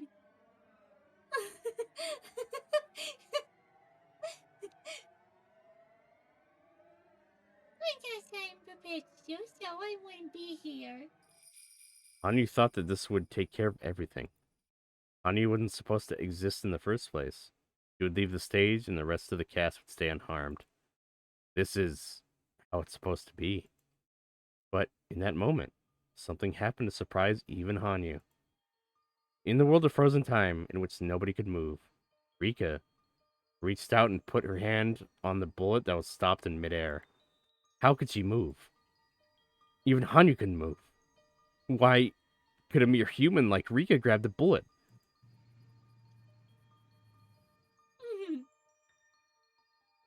Don't be surprised. You already learned about that. You've learned about how to make a miracle happen. A lot of amazing things happened. That day. But none of them are worthy of being called a miracle. If we all believe in each other, it was supposed to happen. Therefore, I will perform a real miracle in this last moment. I'm the reincarnation of Higurashi Hirizuma, after all. So let me make a miracle happen at the very end.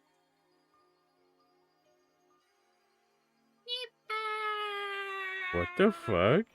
Rika rubbed the frozen bullet gently, very gently, and then held it and embraced it lovingly, her hands at her chest. In that world where not even Hanyu could move. Now I realize that neither Takano nor Hanyu listen when other people talk. Didn't you hear it when Mion said, "We don't play old maid. We play old bachelor instead." Takano laughed and said that they're basically the same game, but they're totally different.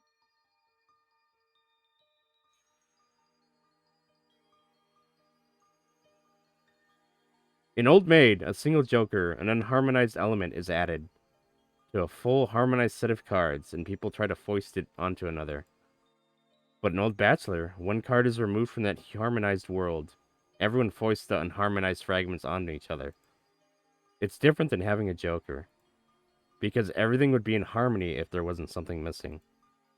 Players try to get rid of something in both games, but what they try to get rid of is very different. In our game, The loser is left with one last card too. I can understand how Takano thought that they would be the same thing. But they're totally different. Because in our game, If the missing card was added back in, there would be no loser.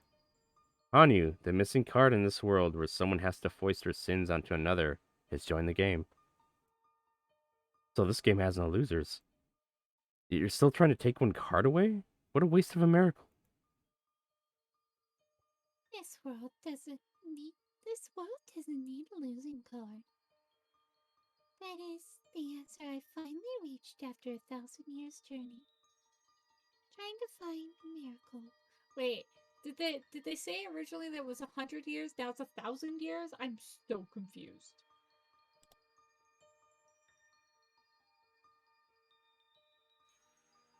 Like in the first few Maybe things, they said it was 100 years. I know, but maybe this is like Orishido-sama as a whole, all the people he's inhabited. But then like, I thought Hanyu was the. I don't fucking know. I have no idea. I'm so confused. Maybe there's a typo or something. I have no idea. The answer had always been there. It was there in the very first game of Mion's Club. There's always a loser because you're playing a game of cards with one missing. If we could fill in for the other missing card by believing each other and helping each other, then it would complete a full deck of 52 cards. A complete world without a loser. A complete world where no one is left out. Nobody has to stay out of the circle. Nobody has to cry or be burdened with sins. A world where everyone holds each other's hands and forgives each other's sins. When people live, there will be sin. What's important isn't to avoid sins, but to forgive them. A world can only become ugly and twisted when people try to stay pure. Let us accept our sins. Let us all forgive. That's the answer Rika Furude reached, a complete world. A world free from sins of the human world, where one has to become a loser. Rika reached that as a human being. After an unbelievably long time, she finally reached it.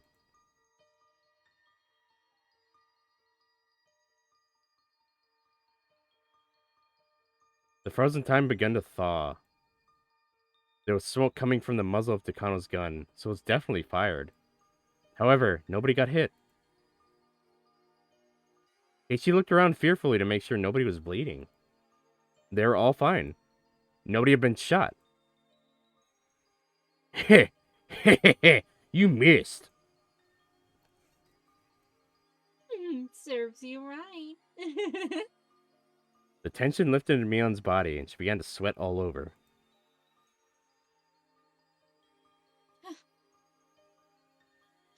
How did I miss it this distance? All the club members thought the same thing. It was a miracle that the bullet didn't hit anyone. The club members had all felt the same way. They're all thinking, if it's going to hit someone, then let it hit me. However, Rika Furude wished for a miracle that was far beyond that. Rika wished for a miracle that was higher than self-sacrifice. She wished for a world where the bullet wouldn't hit anyone. She wished for a world where Takano wouldn't be hurt because she shot someone. Footsteps were rushing towards them. Takano tried to run, but she tripped over a root, and the scrapbook in her hand scattered everywhere. As she tried to gather up the papers, the members of the Bloodhounds surrounded her. All the Bloodhounds pointed their guns her way, and some even poked her with them, but Takano still didn't stop gathering up the papers. Some of the men stepped on the papers, and Takano tried to pull them out from under them. She tried to pull them out, begging them in tears not to step on her precious papers. Major Takano, you are under arrest. So my fault, is it?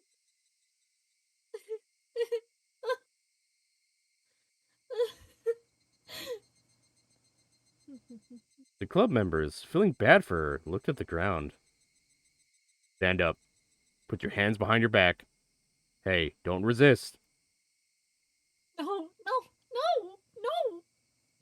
I want to take my grandpa's scrapbook with me. No, no! Takano just wanted to pick up the pages of her scrapbook. But the bloodhounds, thinking that she was just resisting, pulled on her hair to try to make her stand up. Although this was her fate, it was too hard to watch her be treated that way. And then a noble voice resounded among them.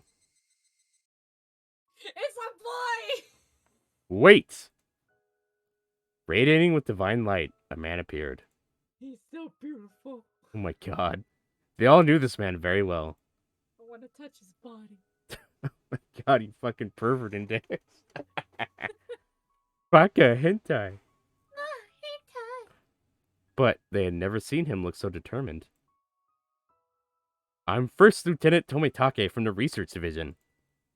I'll take it from here. But, sir, we've been ordered by headquarters to bring her back to Tokyo immediately. Can't you tell? Just look at her. Look at all those scars. She's been scratching herself. She must have Hinomizawa Syndrome.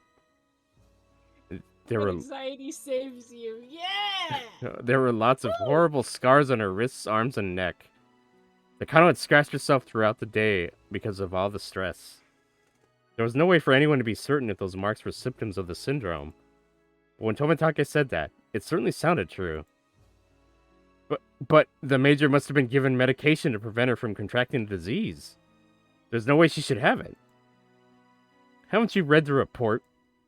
It says that the inoculation isn't 100% effective. If you read the report completely, you would know that these are symptoms of the terminal stage. The research division thinks that her treatment should take priority. We must determine if this incident was truly of her will or if she became delusional due to the syndrome, needing someone to take advantage of the situation. We have to be very, very certain of it. Otherwise, it'll be impossible to resolve this matter. Was it her fault, or was it the fault of her disease? It's impossible to determine that right now. To make sure, she has the right to receive treatment, and she is obligated to let herself be treated.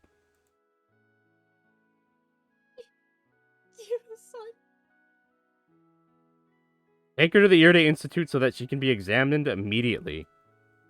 Notify Lieutenant Colonel Ide so he can prepare to treat Major Takano. However, from here on, the Major will be placed under strict observation and all activities will be restricted. The particular orders should come from the command through Colonel Oka, Director of Investigations. The Bloodhounds conveyed all this information over the radio. Nobody had any objections. Their job was to arrest her, after all. Any interrogations or investigations after that were the job of the investigations. So if those were the orders for investigations, then that was that. Tomitake walked over to the muddy figure of Takano.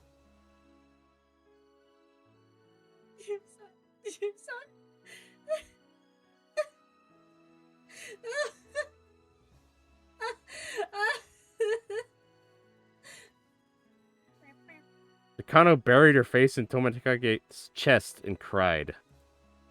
Only Tomitake and Takano knew the meaning of those tears. Sorry for being late. I'm here for you.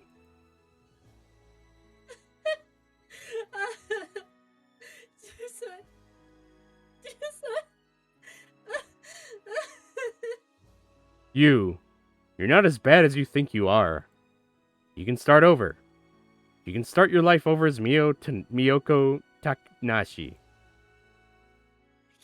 I can't. I've committed too many sins. I shouldn't be allowed to start over. I should be dead. Otherwise, the weight of my sins will... Well, that's true. Your sins may not be so light. But don't worry. I'll be with you. We can atone together. Let's atone for Mio Takano's sins. And let's bring back Miyoko Tanashi together. Until then, I'll be right here with you. Can I continue to live? Can I live? Everyone tells me that if I die, things will work out. But can I still live? They say I'm allowed to live. Can I be forgiven? The world may not forgive you. But so what? I'll forgive you. So let's live. Death can't atone for sins. You must live and ask the world to forgive you, and then start your life over. Then you will remember. You remember what kind of person you used to be and what kind of smile you used to have. After a while, Takano was taken to the Ide Institute in handcuffs. She was, however, handcuffed with her hands in front of her. She was holding the scrapbook till Mitake had cleaned the mud off of it. The downpour from the early afternoon had passed. The cicadas began singing again, reminding everyone that this was a normal June in Hinomizawa. It was so hot despite being June, and the sky was brilliantly clear. Someone asked someone else that time. He looked at her watch. It was 3 p.m. The Watanagashi festival would be starting at 5. It was almost time. Even from there, the Furude shrine could be seen. There were red lanterns hanging all over. Once the sun went down, those lanterns would be lit. It was almost time for the Watanagashi festival. And with that, everything would end. When the Higurashi cry, the game that stretched across different worlds had ended, and what the winner obtained after their victory is that the game ended without a loser. Hani was prepared to leave after the game was over, but she was still there. She was allowed to be there. In other words, she wasn't the card that was taken away. The card that was taken to play their game of Old Bastard was no longer there. The breeze rustled Hanu's sweaty, messed up hair. She was dumbfounded. Rika went over and stood next to her. She didn't need to say anything. He only smiled at Hanyu. The girl had pretended to be a bystander, but decided to step onto the stage. And then she thought that was enough and tried to step off of it. With those memories of her bright time on stage, she tried to step off, but someone grabbed her sleeve and stopped her. She was told that she could stay. When she realized that she was on the stage, and she didn't have to leave after all, there was a spot for her on the stage, and she was no longer a bystander. And that was an unbelievable miracle. It didn't even exist in the script. Nobody needed her to be there. But the miracle had allowed her to stay. You suffered so much during your journey. This miracle isn't even enough to repay you for what you've gone through. Yippah! Oh. This is enough. This is more than enough. This miracle is more than enough. Rika smiled at Hani one more time and passed her what was in her right hand. Hani felt something cold and hard. What was it? The bullet. Hani slowly opened her hand and looked at it. It was the bullet Takano had fired. This was the proof of their miracle. It was the proof that Hanyu could exist there. It was proof that they could be together forever and ever.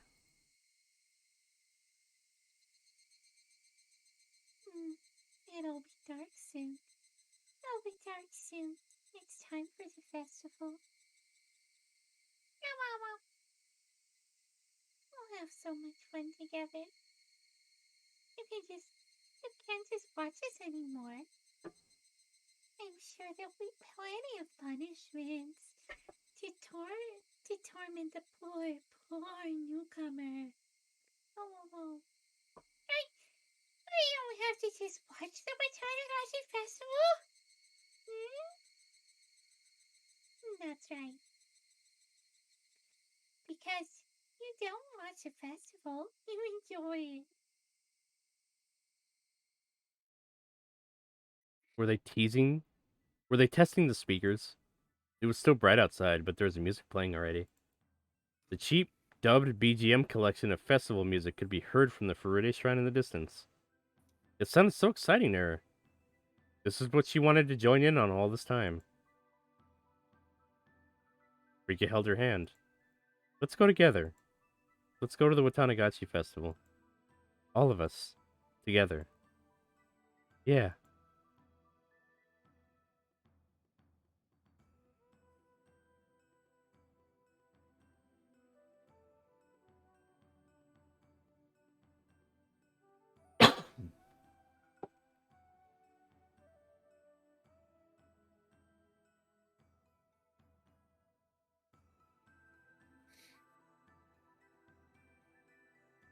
They had almost too much energy left.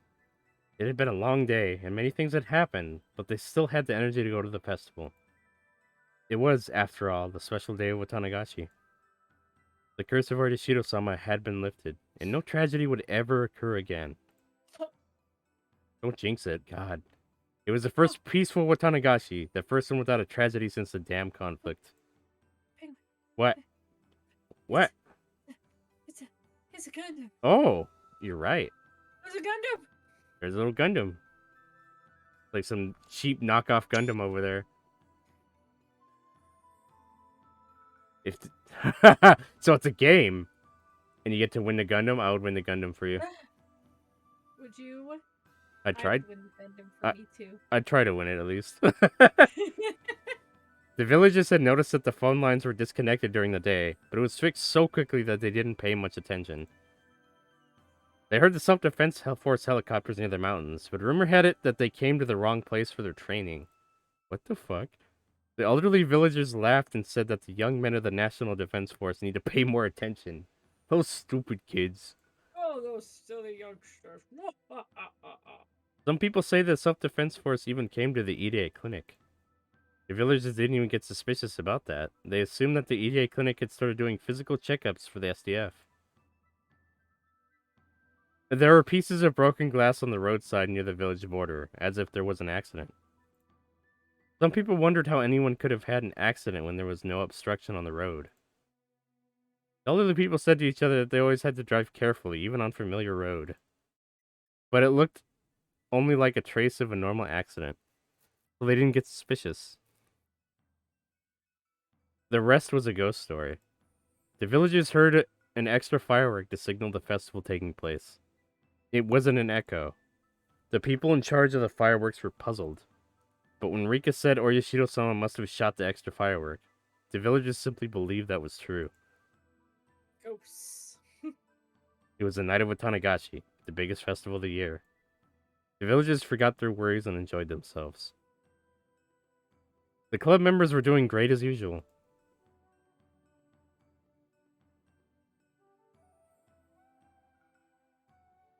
Do you think Rinka would win me a Gundam? Possibly. Rika, win me a Gundam. But you can't take me home. Look at all the fun they're having. Ah, Oh no, the teacher's here! Bonkers. They're doing so great that they're all taken to the main tent and yelled at by the mayor? That was a normal Watanagashi night for the villagers. But there was one thing that was very different. The girls fought for an unimaginably long time in many different worlds for the sake of this night. However, nobody would ever know that. Oh, there was another big change too. Rika Furude said that she wants to go to a pool in the summer. It's unusual for her to say that she wants to do something. She wants to see the stars. She wants to go on a camping trip. She wants to look at the sunflowers. She wants to make the school into a haunted house, etc. There's so many things she wants to do over the summer break. Right. Rika Furude, for the first time, is making plans for after June 1983. Because this is the first summer break she's going to experience after 100 years of repeating the same life. She'll now experience an all-new summer vacation. Who would stop her from getting excited about that? Rika Furude is looking forward to waking up for Satoko to rip the page off the calendar at the end of June. Rika Furude's infinite future has begun. There are infinite possibilities, yet she can only make one choice. But that's why it's a great world. Let's talk for a moment about the people who fought with Rika Furude. Mion Sonozaki has vowed to study hard so she can continue her education after the summer break. According to Keiichi, even that may not be enough time for her. When you dumb. She got the dumb. However, how can a legendary club leader, Mion Sonozaki, fail an entrance exam? Easily. She'll more than likely find a way to get into the school she wants to go to. Hopefully, it isn't an illegal one. Anyhow, she's looking forward to enjoying her final summer break, so she has tons of plans. The club members can't get away from Mion even during the summer. Once you're involved with her, she'll always find a way to get to you. No matter how much you want to be alone, you'll never go back to spending a boring summer by yourself. Keiichi Marbara has been asked by Mion and Chi-sensei to be their next class president. He was also asked to be the next club leader, too, but he declined immediately. Keiichi likes the club because Mion runs it. He continued saying that it's Mion's club until she got mad. Keiichi can't understand why she's so angry. Well, Keiichi wouldn't be Keiichi if he wasn't dense. He is pretty baka. Yep. So things are rather lively around him again today. His good name continues to spread even Okinomiya. Rinarigu is growing more energetic every day too. Uh-oh. She ate them all! Oh no. Num num num num num. Satoko, Rika, and Hanyu spend every day in fear of being abducted by her. Still, she's been acting more mature lately. She takes care of her younger classmates, and she's almost like a mother figure to the class. She's like a mother to all the club members, too. After hearing that Keiichi said he'd be a father for the class. As usual, Rena thought about that too much and blushed. Satoko Hojo is as lively as ever. She used up most of her traps on the mountain during the battle with the mountain dog, so she's setting up new ones for the next event. Rumor has it that some members of the Bloodhounds were so impressed with her trap techniques that they asked her for some lessons. There is supposed to be a training area near Mount Fuji, and they asked her to set up her traps there. That's not a very good idea. The Sea of Trees really will become a forest of no return. Either way, Satoko keeps saying how she wants to fight against the Bloodhounds next. She's invincible. Also, she's become a great cook. That's because Hanyu has been teaching her. According to Hanyu, Satoko's a quick learner as compared to Rika. Satoko's dream is to master fried chicken, which is her brother's favorite, and welcome him home with it. I'm the only one who knows this, but her dream may come true very soon. As for her brother, Satoshi Hojo has yet to return home. His condition is unchanged. If there's been any change, it's in Shion Sonozaki. She goes to the clinic on her days off. Nobody knows why she goes there, but she seems to be very happy, so nobody pays much attention to it. Mion has teased Shion by saying that maybe she's planning on getting implants, but Shion just smiles. Also, for whatever reason, she's been visiting her relative's clothes shop and buying up all kinds of men's clothing. Lately, she's even started buying more than just men's clothing, but why is she so excited when she visits the clinic with a maid outfit that's not even in her size? Oh no. Oh no! Yes. They're dressing up Satoshi as a maid? Maid outfit. She undressed him as a maid. The power of maids. The unconscious poor Satoshi is a maid now.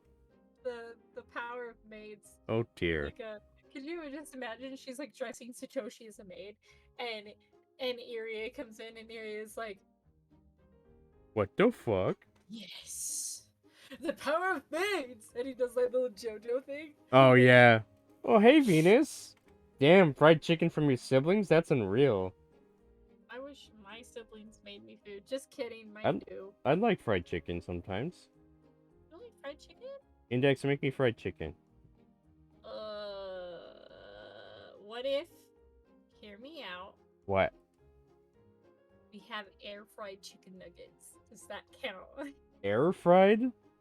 Air fried chicken nuggets. You put your chicken nuggets in the air fryer and they get like super crispy. What the fuck? What the heck? And Venus said a heck and swear. Oh my god. I'm screenshotting that. I'm screenshotting that. I am screenshotting the heck out of that, Venus. Oh my gosh. You know what? You know what would be really yummers though? I actually am not like a huge fan of fried chicken, but I like really crispy chicken skins. It doesn't. What? I don't like fried chicken, but I like crispy chicken skins. But usually they're fried when they have that, no? For Yeah. baked, I guess, maybe. Yeah. No. I Oh. like putting the chicken, just the chicken skins, just the Hmm. skin of the chicken. I like putting it in the air fryer, and it's very tasty. Sounds like chicharrones. The pig skins, the fried pig skins. I don't know if you ever had those. No, I haven't. Yeah, they just fry pig skins. And they eat them like Are chips. they like are they like puffy Yes. and kind of taste like a booty? Yes? I don't. I mean, salty as fuck? Like a salty Yeah, booty?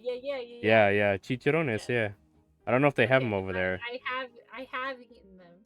They have them all over the place here. Shit. I'm not a fan. I swear, all I want, I've had no reason to. What? Wait. What? Oh, I get it. What? What? Because Venus does get so, like, mad if I swear, but then, like, she's swearing now, so I'm like, what the heck? What the heck and heck? Venus. She's trying to be a model citizen by not swearing. Oh wow. I admire her effort. I wish I could be so brave, but I play League of Legends. I salute Venus. You play League of Legends, you can't be civilized. I can't be civilized. I play League of Legends. You don't shower either, apparently. No showers. Oh my and, god. Oh my god. Death before dishonor. Death before... Wait a minute. Death before dishonor. Wait, so Shion... What if Shion's buying the maid outfits for Ide? To fucking troll him. She's like trolling him. Troll him? Because he thinks she's gonna wear them and be like, It's for you instead. But it was for our little boy. That's great. That's beautiful. The biggest change is probably that Shion babies Satoko nowadays. Wow, that's sweet. Aw. He tries to make Satoko call her Nini, which only annoys Satoko. Nah. Hey, the alpha meat. How's it going, buddy? Cheers. Cheers. How goes it, man? Nini is older brother. Nene is older sister. Oh, my bad. Like One-san. Nah. Now watch me whip. Watch me Nene. Oh my god, why'd you do that? Why, Index? Oh, heck. It was heckin' funny. I swear during sports. I bet you do, Venus.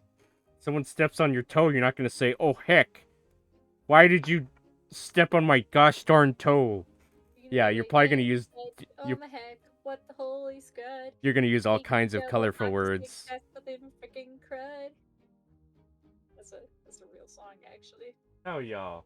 I had a bad morning and a meh day, but it's being an okay night so far. I fell asleep for a few seconds on the stream. Oh my... That's how I'm going. Oh my goodness, Index. I texted you. That's why because you woke me up because you were like, Index? I legitimately kept falling asleep. Oh my god, that's the second time someone's fallen asleep on my stream. I legitimately was really tired and my legs kept like getting really bad cramps. So I pulled my I told you I was just moving my weighted blanket. Well, I just put my weighted blanket on my feet and it stopped the pain, and so I just kind of nodded off. Oops. Like I dreamt I was reading lines. And I don't even think I was unconscious. Oh wow, that's funny. That's funny. I legitimately don't think I was unconscious for that long either. Oh my god, when you fall asleep thinking you're still streaming with me? Oh goodness. One of them, I fell asleep and I was just like, I just gotta wait for all of these people to pass so that I can move on to the next line. Oh goodness. It's like I was in like a Walmart setting. Oh no! Index? And I'm like, well, that's how our night's going, Alpha. Hope yours is going better. I hope your night's going more better. I'm awake now though. I finished my mountain lightning. I'm very, very happy for you. I'm happy too. I love reading with you. Aww. Yeah. Aww. Did I die and go to heaven? No, you're with me, Index. You're with me. In hell? Yes. That I makes got a lot of sense. I got beer and tequila, so pretty great. Oh shit, nice. I had a small child with my cart, so Oh goodness, Index. okay. That is not a modern model citizen thing to do. Okay. Let me Nope, nope, explain myself. nope, It wasn't nope, my fault. nope. We're gonna leave it The, at that. the We're cart just was nope, completely nope, stopped, and the child ran nope, headlong into it. nope, no. We're not telling that story now. I'm so sad. We, oh God, it. I didn't actually run over a child or anything like that with my cart at Walmart. It was actually they ran into me. I like no, my thing was stopped on the side, and I was just like holding onto it, and suddenly it just like bang, and I'm like, what? Turned around. So I'm like, what the basically, heck? Index now has a taste for hitting kids with their cart. Oh Taste goodness, for blood. Index. A That's taste for evil. blood. That is evil. No, when I fell and sprained my ankle a little while back, I said, "Damn, muddy foot." Then I cried. Then the coach said I was done for the evening to avoid further injury. Oh, I'm so sorry. That hurts. Wait, That what sport hurts. does Venus play? Was it soccer, Venus? I forget what sport you play. Soccer? That would explain. Hurted ankle. Sorry you hurted your ankle, especially if your sport is like Eat tons of protein. Tons of protein, Venus. You'll grow back even stronger. carbs, You'll protein. have like the strongest ankles ever. Make Ankles of sure steel. Kosuke Ide has two jobs now. On one hand, he's a respected doctor. On the other hand, he's an evangelist for maids. Oh, I thought they were gonna talk about him being the fucking coach. He's the Jesus of maids. He's the maid Jesus. Maid Jesus. Gotta poop, BRB. Okay, Alpha. You enjoy that poop. We take You're a in good poop. company. Take that big poop. The Ide clinic was supposed to be closed, but the villagers pleaded with the authorities not to shut it down. While Ide isn't originally from the village, he and everyone else feel that he's one of the villagers now. He's an indispensable part of village life. Aww. The conservative attitude towards Hinomizawa Syndrome is gone, and now it is being researched very proactively. The syndrome is being researched so passionately that hopefully in the near future, all the victims of this disease will be freed for good. Excellent. Excellent. Nakano can kiss his ass on that and let it go. Also, later on, Hide will publish an advanced article about the influence of the brain on human behavior, which will surprise people in the medical world. I won't go into details here, but it'll talk about how one should hate the sins instead of the sinner. Oof, that's powerful. The deceased Hifumi Takano and Mio Takano's names will be mentioned in that article. Wait, are they both dead?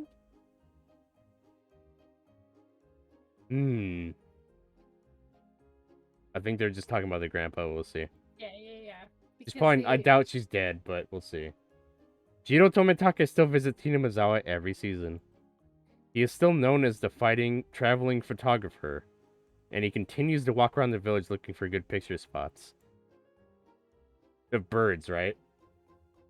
Yeah, he's a bird watcher. Of birds, right? That fucking meme.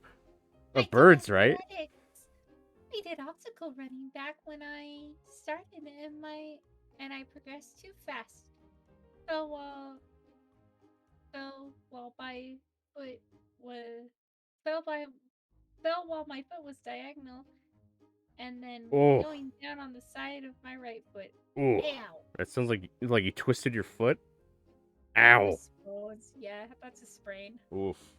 Gotta wrap it up. Wrap it up in I think ice. Would that help? What? Why would you wrap it in ice? No, wrap it up. Bandage it.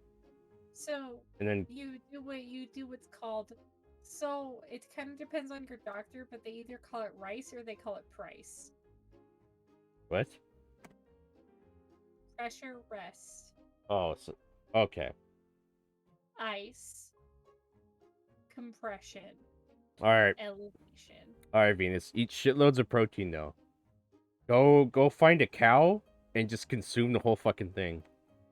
Eat it while it's still alive. Just eat it. Venus, if you do put ice on it, only do your ice in 30-minute increments, because if you pass 30 minutes, it can actually start damaging the skin on the outside. Your outside layer of skin, it'll actually cause damage to those layers, and so you don't want to do that. So 30 minutes, probably every other hour, and then you just rice it. Rest, ice, compression, elevation. Okay, Mhm. remember both her Back in advice. October. Oh, Remember both her advice. Ice only every 30 minutes and go hunt down a cow and eat it. An entire cow. Eat the it whole happened thing. in October. Dang it, we're too late. Oh, oops. Yeah, it was last year. Gosh darn it. Oh, heck. We're a full year too late. Not a full year, you silly goose. Shh. Shh. Don't However, tell my brain yet. he Don't isn't. tell my brain that. Shh. However, he isn't seen in the village as much as before. His bicycle is always parked around the back of the clinic, so maybe he spends a lot of time there.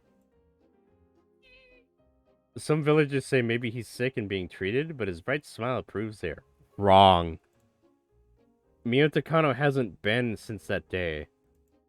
Nobody knows where she's gone, but obviously, Tomitake isn't worried, so she must be doing fine. She'll probably show up one day out of nowhere and start telling ghost stories to scare some kids. Yeah, she's got problems. As for Mamono Akasaka, what happened to him was pretty funny. Uh-oh. His wife and daughter followed him in secret. They pretended to run into him at the festival. What? What? What? What? Riki called him Papa, so things grew complicated all of a sudden. Oh no. Oh no.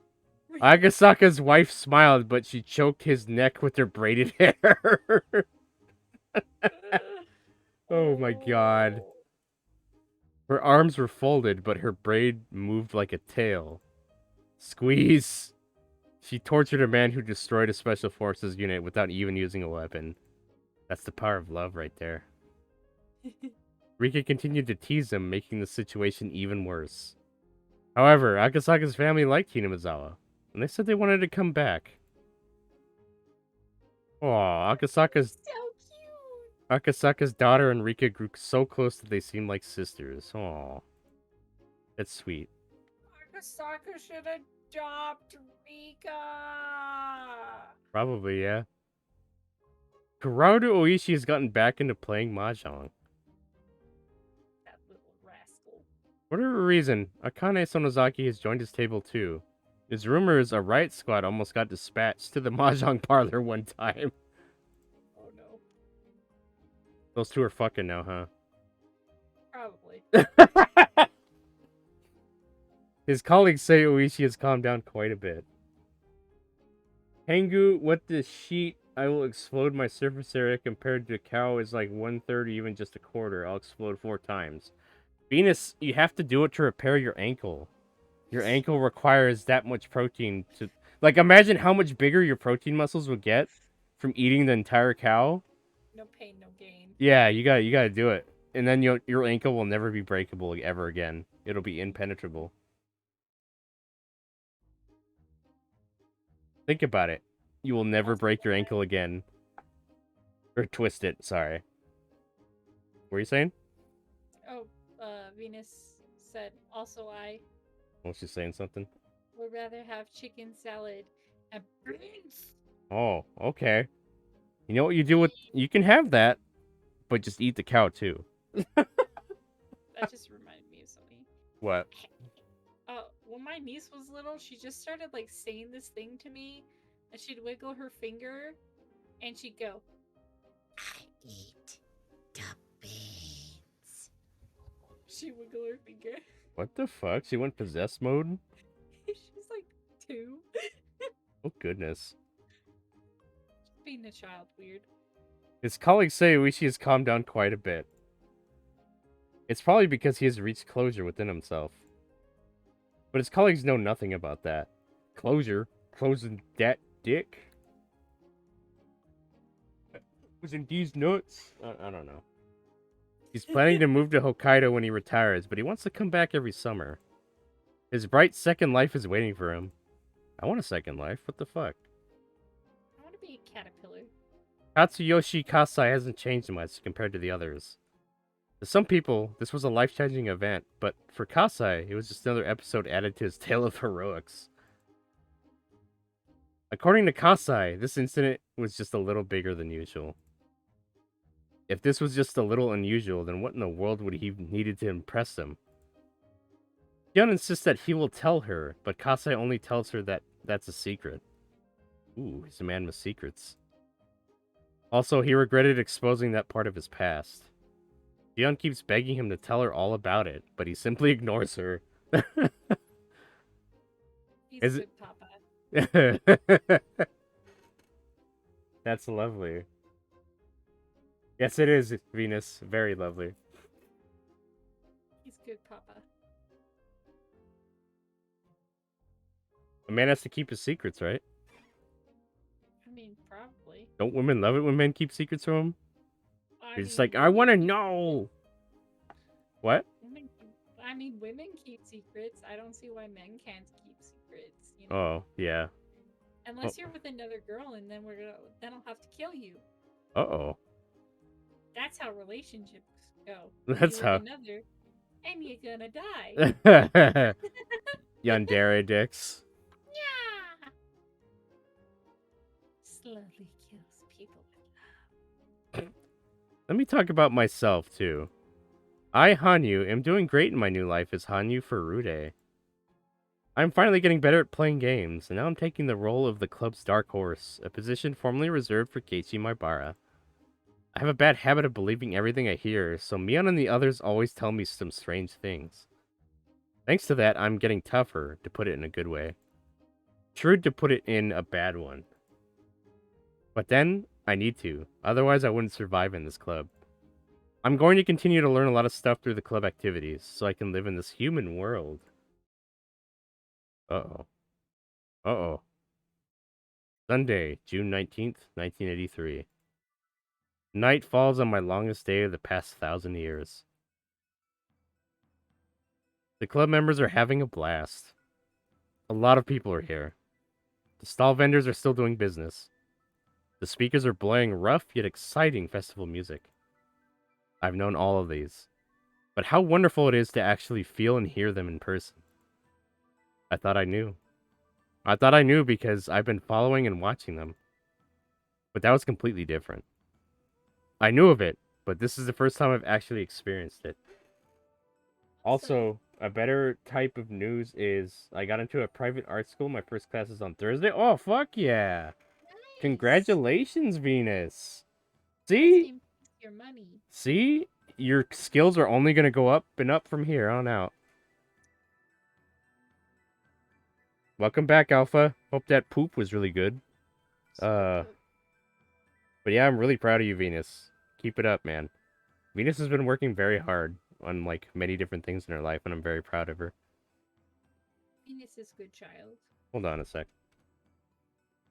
Hold on 1 second.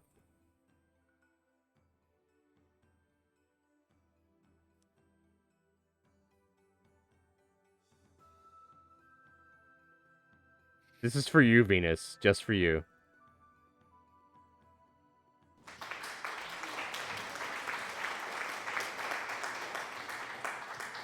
Congratulations, Venus. Yeah, boy, I'm gonna rule the world. Yeah, you keep it up, Venus. You keep it up and you will. I'm very proud of you. This penguin is very proud of you, Venus. It was outstanding, thanks. I'm glad. I'm very happy for you, Alpha. A nice big poop is a good one. Following and watching sounds like some creep crap? What? Oh, Hanyu. Oh, Hanyu. Oh, Yeah, 'cause okay. She was a ghost for a Oh, while. Hanyu, yeah. She does that. Yeah. She was not real. Getting used to being a real person now. Like, I'm a real girl. Yeah. I'm a real boy. I knew of it, but this is the first time I've actually experienced it. We had a takoyaki eating contest. There was no octopus in it, but it was still very tasty. We had a shaved ice eating contest. I would have enjoyed the shaved ice if I had eaten it more slowly. Oops. Brain freeze. I bought a candied apple for the first time. Everyone took a bite from it. It was tasty, and it was fun. We played a shooting game. I don't know how difficult it would be to shoot a target. But it was fun too.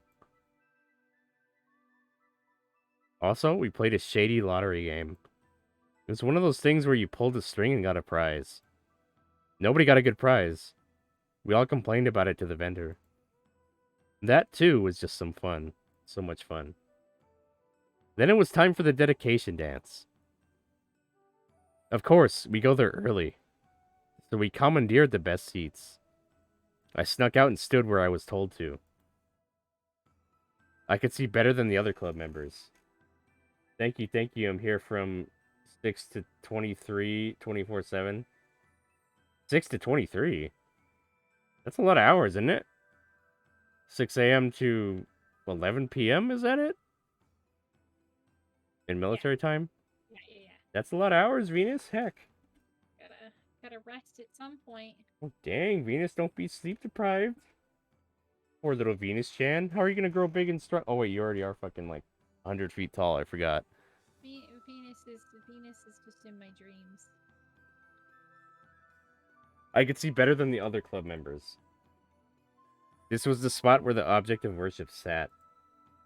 This is where I was supposed to be during the ritual dance. I've never had a candied apple, but I know how to load and shoot a gun. Well, Venus, you got your priorities. You got your priorities straight. I've had a caramel apple, but not like a candied one. Are they the same thing? I think so. This is where I was supposed to be during the ritual dance. No, this is where I thought I had to be. But seeing the dance from that spot wasn't fun. Therefore, I returned to where I was, and sat with everyone else. They saved me a spot. Everyone rubbed my head while asking me where I went. I apologized by saying,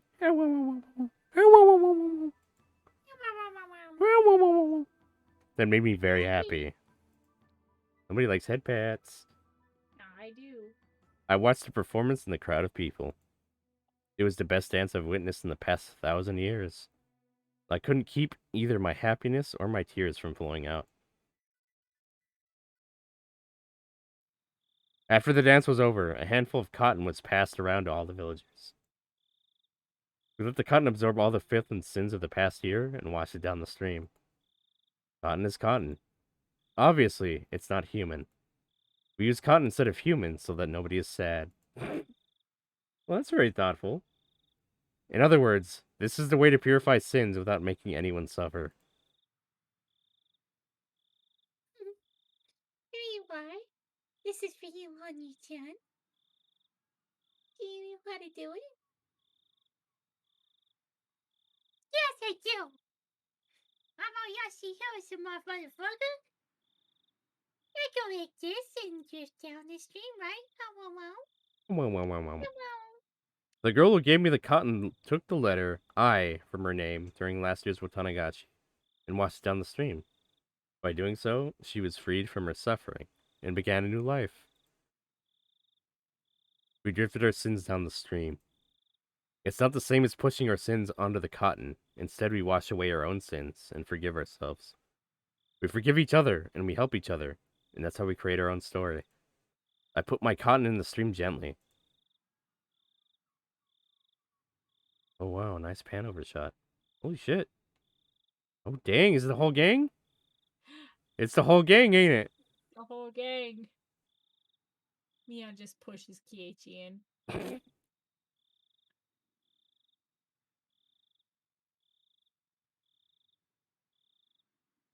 The cotton went down the stream. It's a good, nice fucking shot. Into the world where sins are cleansed. I let my bare feet soak in the clear stream. As I watched the long, long line of cotton flowing down the stream in the dark.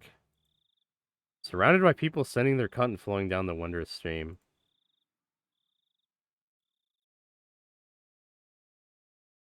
Is that it? Oh, that's an excellent closing shot. I love it. I love it.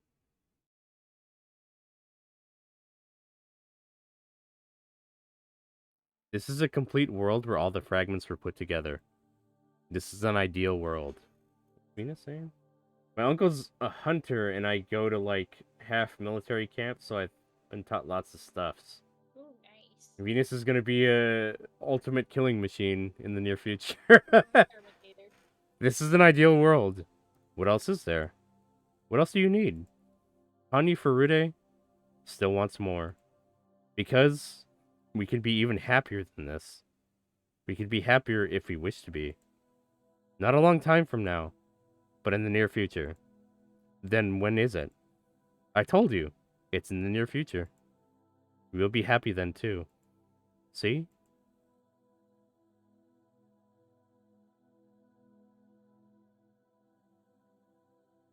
I think they're talking about the secret tip I have to unlock.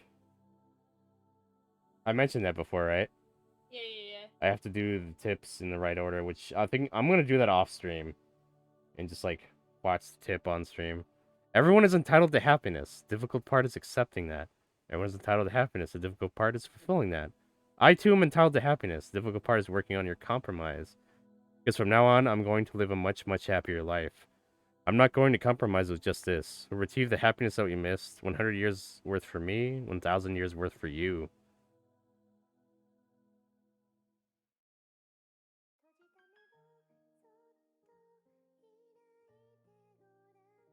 The heck?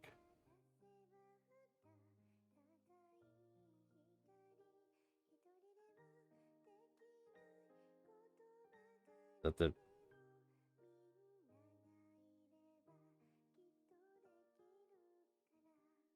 report on the coup d'etat of the Ide Institute proposal. Regarding the coup d'etat of the Ide Institute. Background. One of the responsibilities of Ide Institute, we as administer the emergency manual number 34. I can't read all this. To execute the manual under possible circumstances accepted bribes to do so. These individuals include Area Institute sub-leader Tomatake and First Lieutenant Okanoki. I can't. You're not gonna keep up with that. For me to read anything else. I'll have to fucking pause this later, I think. To investigate her background. Shh, I can't read. Oh shit, I'm gonna have to pause this later. Sorry, folks, you're gonna have to pause the VOD to read this, I think.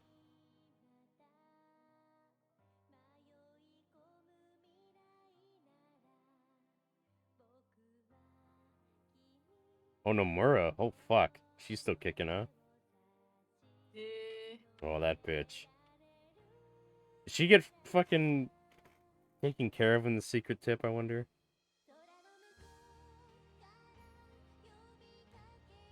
I don't know.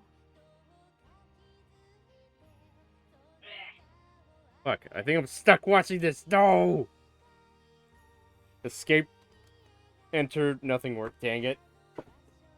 It's okay. Ah. The music's Levy. good. What?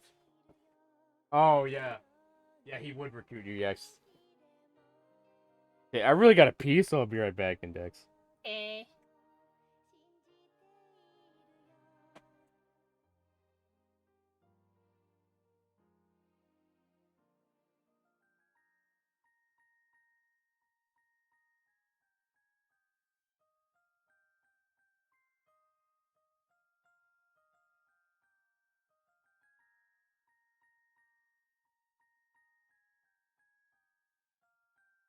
It's just it looks like they're thanking people. I can't read very well.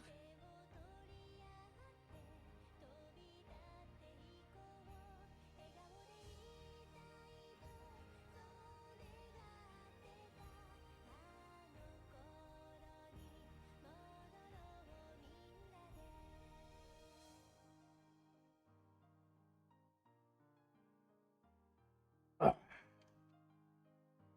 Okay, I'm back. It looks like the credits, they're just thanking a lot of people.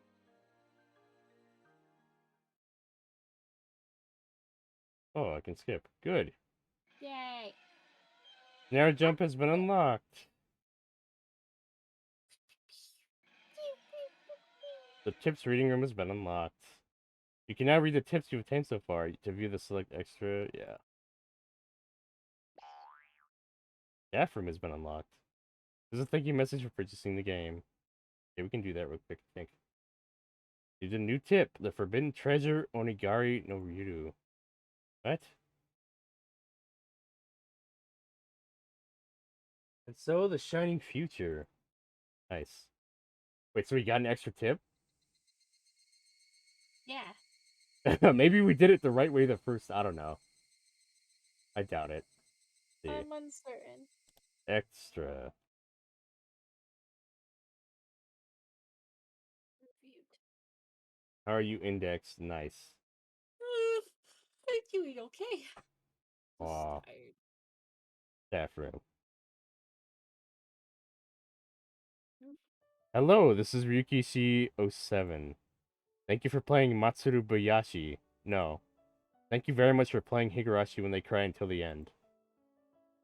Matsuribayashi is, in a way, solution episode for the situation with Takano and the kids starting from halfway through Minagoroshi. How can they defeat Takano's conspiracy? How can they reach their ideal ending? I wrote this episode as a duel between you, the reader, and me, the writer. So if you think you created a better resolution world than my Matsuribayashi, that means you've defeated Rikishi07 in this duel.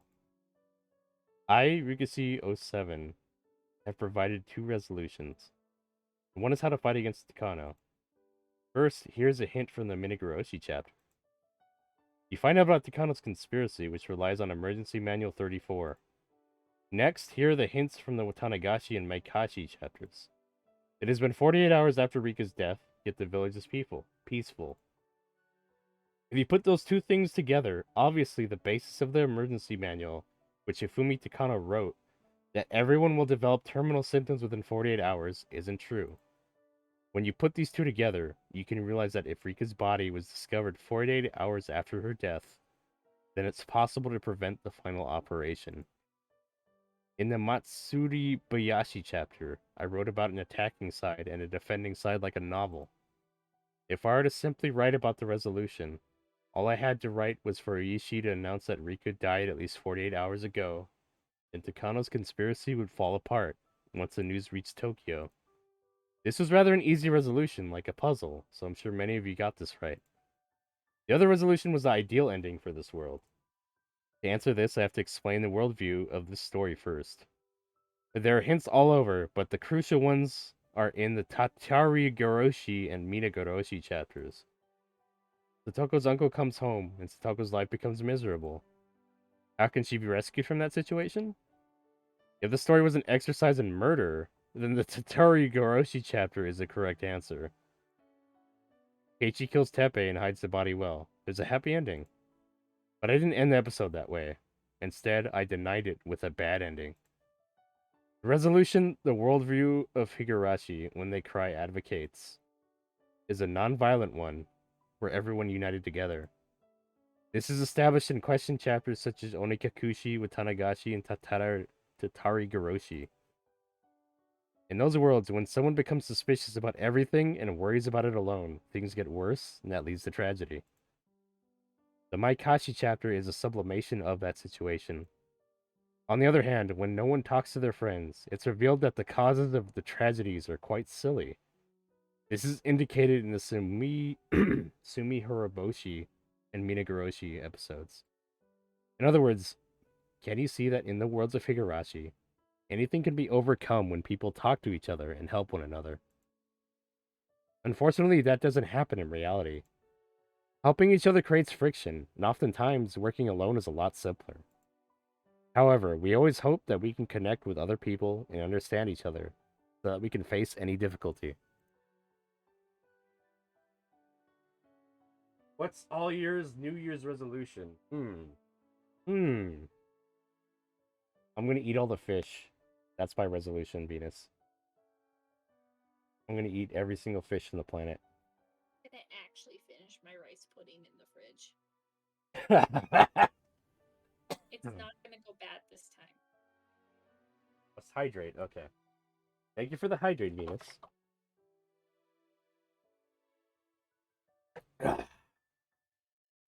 Maybe my throat was a little dry. I'm gonna eat every single fish and turn them all into sandwiches. I'm gonna become Twitch partner, and I'm gonna make $1 million billion. Yeah, no. Yeah, no. Yeah, no. What Don't you about a already do that? realistic goal? Say what? What about a realistic goal there, Penguinado? I'd like to get a 100 average viewer count. Twitch partner it is then. Well, actually, it's like the same thing. I know. In America, at least. No, I would. It would be nice if I could get like a 10 average viewers and hold that. That'd be great.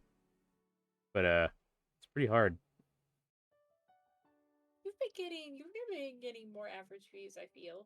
Oh, I don't know. You just keep getting these random dips, and then it fucks it up. It's really tough to hold that many people. I feel It happens. it's hard. So like, I don't know. I'm not really going for a view count goal because it's so out of my control, pretty much. Like sometimes you just don't get lucky.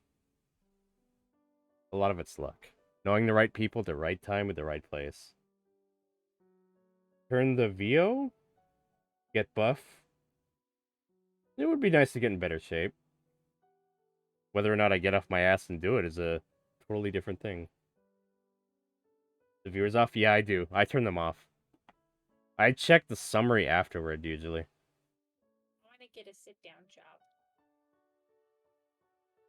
That's my goal. Yeah, that'd be nice. That'd be nice for Index. Yeah. Index should get an art job. Land an art gig. I wish. That'd be pretty sweet. Become a independent. Become an illustrator for independent game company or some shit. Tell Riot to hire me. Riot to hire me. Nah, my stuff ain't good enough for Riot. Let's be real. You just keep working on it. You're doing good. One day. In that sense, this world is a fantasy. That's right. In the world of Higurashi, there's one magical rule. That is to talk to others and accept help from them. Then you can defeat anything. The power of friendship. With that, it is possible to make a miracle happen. If that could be cast into absolute rule, it would be that sort of magical, systematic miracle. Just like what Hanyu and her friends said in the story. This is the worldview of Higurashi when they cry. If you follow that rule and think about an ideal ending, I bet the first thing you'll think about is an ending where all the club members unite and defeat the Kano. Actually, there are scenes in the Matsuribayashi chapter that affirm that sort of ending. However, at the same time, Takano is described as a very lonely person. See, and I thought the ideal ending was for them to save Takano. And then for her and Tomitake to hook up and make lots of babies? Yeah. Okay.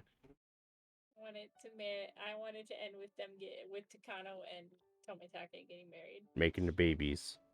Getting babies. I don't think the internet is luck. There's some psychology behind it that I do not have the energy to deal with.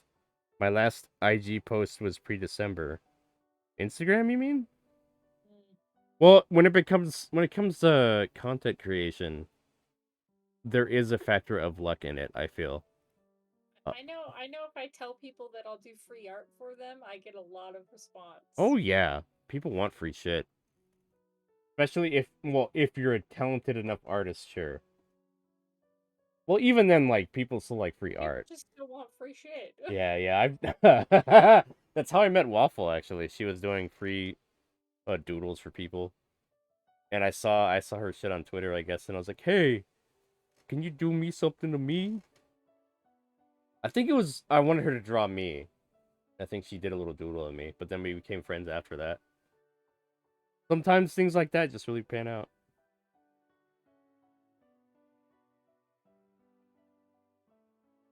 By doing so, I raise a question about the resolution. Everyone else unites, defeats Takano, and makes her into a sacrifice. This is a happy ending for everyone except Takano. It is a very popular style of story for the protagonists to unite together and sacrifice the antagonists. aliens come to the Earth and to invade us, so the world unites to defeat the aliens. Independence Day. Pretty much. I think that's exactly what he's fucking quoting right there. No, definitely luck is a factor, but IDK, it's a lot of work. Yeah, there's still plenty of work to it. Luck is just a big factor as well. That people, like some people work really hard, right? And they just don't take off like they should. Why? They got unlucky. They didn't know the right person at the right time. They didn't get that lucky raid, you know? Or like it's like the people who got really big off of Among Us. Yeah. It's like luck is just Like, a random thing that happens in life. since Among Us has kind of died, all of their content has gone like way down. Yeah. Like Trends change a lot. Yeah. I'll put some sketches I've been doing in the Discord. Yes, please do, Venus. Your art is always welcome there. Always want to look at it. And I can't wait to see how much your art improves now that you're going to art school. I'm so happy for you, Venus. Only up from here. Okay. Hooray for humans. Hooray for humans, and we must all get along. This is a very popular storyline that all over the world. There are plenty of stories that use aliens, devils, or monsters to clear bad guys and make them into sacrifices. Two parties fighting each other become allies once the third party shows up. Storylines like these are indeed exciting. By adding a sacrifice, differing parties unite and become allies. To create this situation, there has to always be a third party, sacrifice as well. I'm sure many of those who created such stories must have already noticed that. We always add a third enemy that can't possibly unite with us.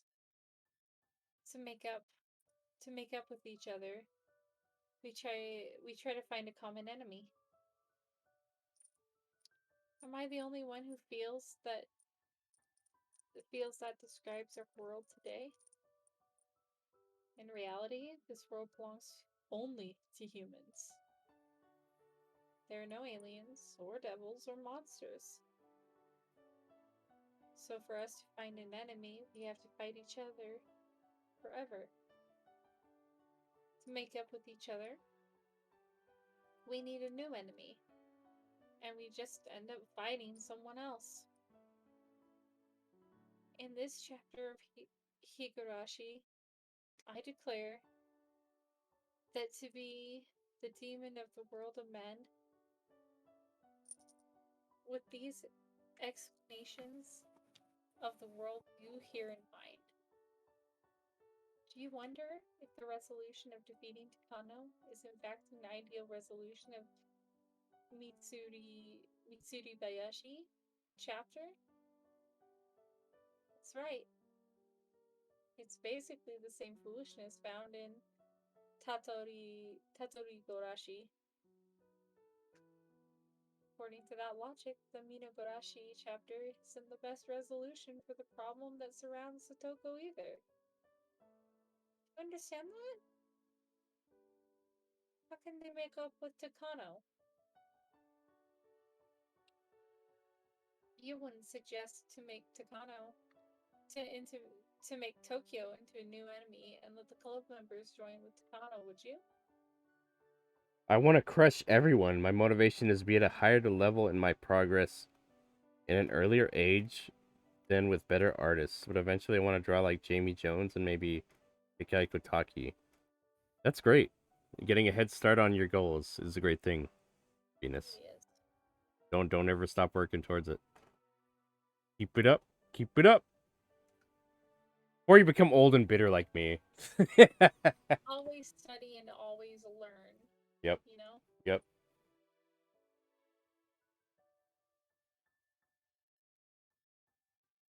If I continue to talk about this issue, I'll probably end up mentioning something religious, so let me stop here. What kind of ending would be the best outcome following the worldview of Higurashi when they cry? Perhaps it's something better than the Matsuribayashi chapter. You can consider this a graduating question for Higurashi when they cry. Maybe I'll leave it as my final gift to those who enjoyed this tale at 4.5 years. Jeez. Thank you for reading this extremely complicated story. In the end, what was this all for? If I were to put an answer to that question in one word, it would be entertainment. It's not important if you're able to answer the riddles. After all, if you enjoyed yourself, you won. Haha. Yukishi 07 will continue to challenge you. Higurashi when they cry ends here, but I hope to get to see you again in a different world. What kind of work do I want to create next? Maybe it's fitting to choose my next work from an infinite number of possibilities while listening to the chorus of the Higurashi. I want to express my gratitude to all the people who have supported me until today. Thank you very much. I look forward to seeing you all again soon. Yukishi 07. That's interesting. He's like, make your own better ending. I dare you. Very interesting. Very, very. I wanted our boy to come in before she shot the bullet and be like, like that moment with Brenna where they like with their hands were outstretched to each Yeah, other. yeah. You want to read this then, Index? The forbidden treasure, Onika Karino Yo Yo Yo Yo. I cannot say that. Uh-oh. I'm sorry. Uh-oh. I don't think I had the pronunciation right at all. It's the most valuable asset to the Furude Shrine that's kept in the ritual storehouse.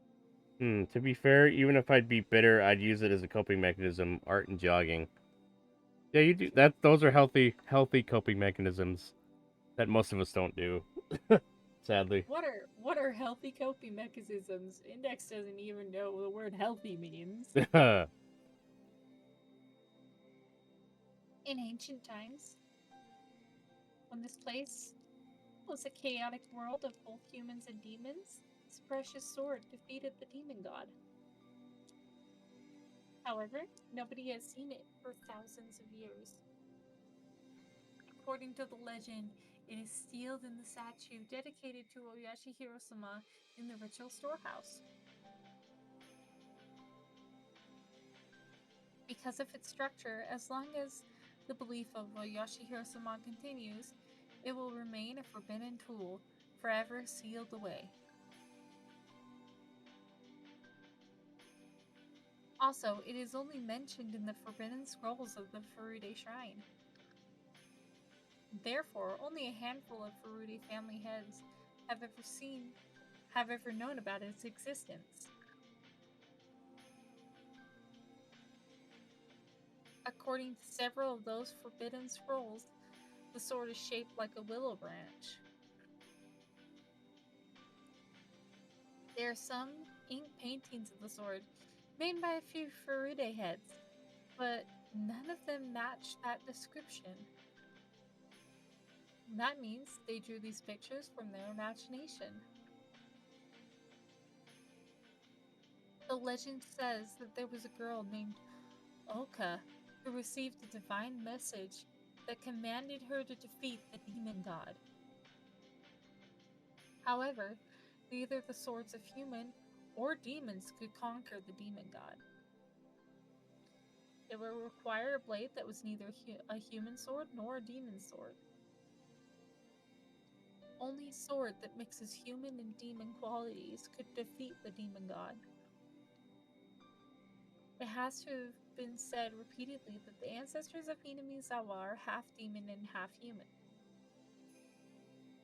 Oka Furude, dates unknown, is said to be the first person whose blood was mixed in that way. This description is what conveys that.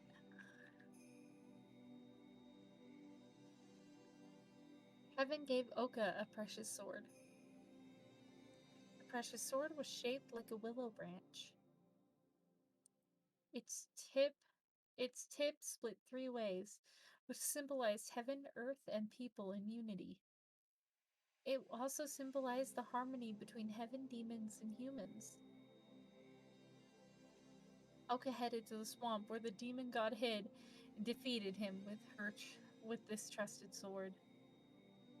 Treasured sword. Each forbidden scroll describes how she defeated the demon god differently. Some say she Disciplined. disciplined. Some say she disciplined him. Some say he ran away. Some say he surrendered. What happened to the demon god after is unclear too.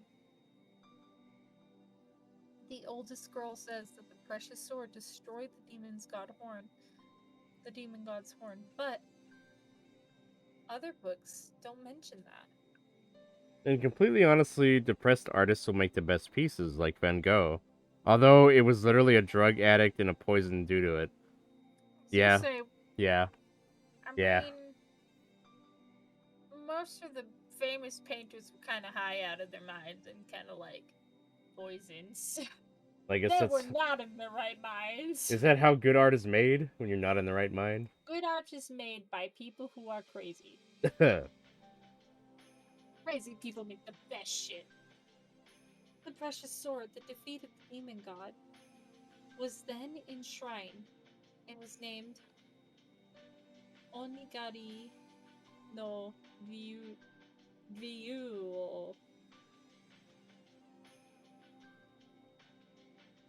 Oka sealed this precious sword in the deepest place of the shrine to hide its existence forever. Even if it was... Oh, wait, no, go on. Sorry.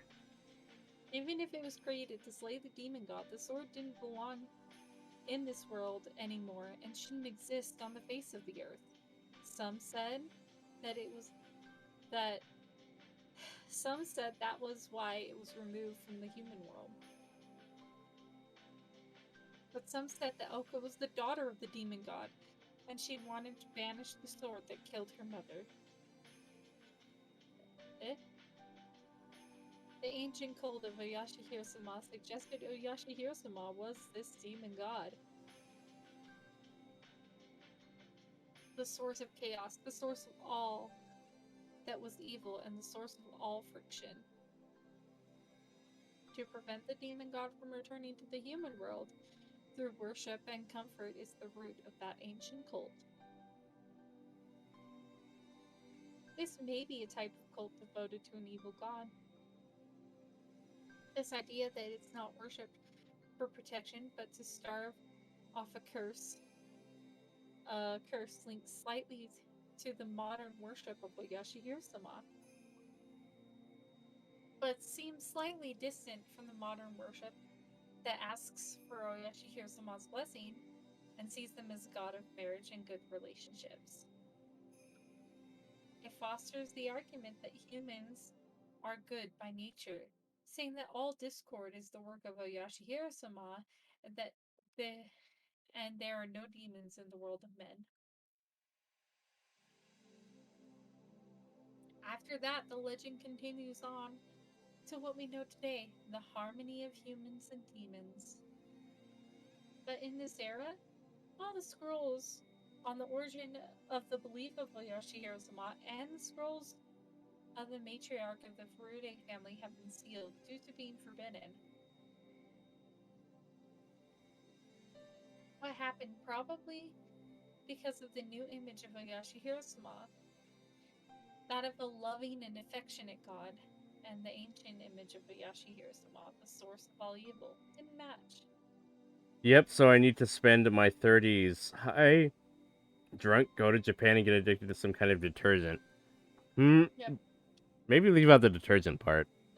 But you're on the right track. I recommend Gain. Oh god, Index. Gain smells good. I'll wash all my clothes in it. Gain. You gain the power. It became too difficult to explain the faith's doctrine. Also, if one believes in the Forbidden Scrolls, the Furude family was descended from the one who killed her own mother. That would mean their blood was cursed. If all of that is true, then today's faith is very different from the one that was started by the matriarch.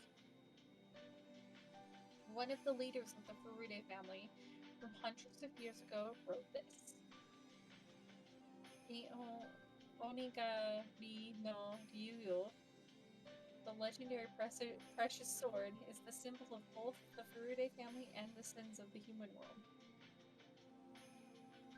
It was an era when people pushed the source of their evil onto others, and could only purify their sins by killing one another. The matriarch took in the root of all evil herself and let her child murder her. That was how this place was freed from the chaos.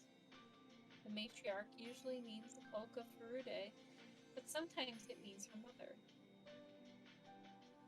The notion that the matriarch was the demon god was a taboo among the Furude family. However, obviously some leaders interpreted it that way. When the Furude family, or when the world of men commits the foolish act of seeking to blame others and tries to return to the world of demons, that is when faith will disappear. The statue's head will shatter. That's when the Onigari no Ryuo will appear to us. I'll keep my sanity. It's precious in today's weird world. It is, indeed. You must fight to protect it, Venus. This second coming will once again revive the memory of the Furude family's forgotten sins. Is the demon god a fictional legend? Or someone who actually exists? For some rare cases, babies are born with horns, and they are called children of the demon god. Descendants of the Furude family who will read this. The myths passed down by our forbidden scrolls are numerous, and their content vastly differs. But don't get caught up in the smoke. No matter how different all those scrolls are, there's one thing that all want to convey.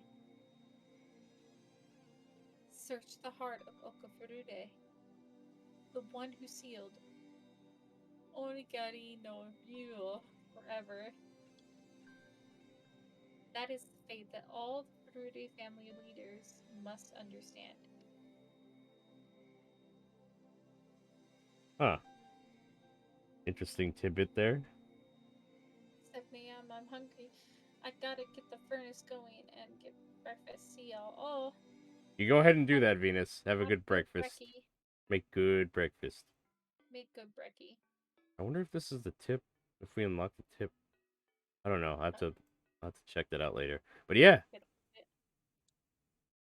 Yep. All right, everybody. Thank you so much for joining us tonight. That'll be it for this stream. I believe there's a secret tip I have to unlock, if I am correct. So we might just do that. I might just do that off screen and make it like a YouTube video of us doing that. Would be nice. But yeah, thank you guys for joining us tonight. I really appreciate it. And I hope y'all enjoyed the ending. If this is your first exposure to the ending, congratulations. And yeah, all right, let's pick somebody to raid. Oh yeah.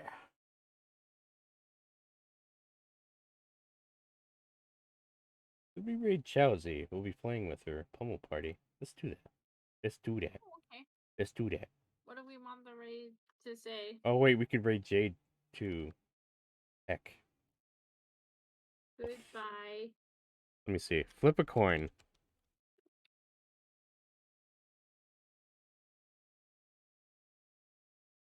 Ah, fuck it. We'll do Jade. So we can tell them all about the ending. Alright, everybody. Thank you for stopping by. Kitten. Ada. There you go, buddy. Nyana, nyana.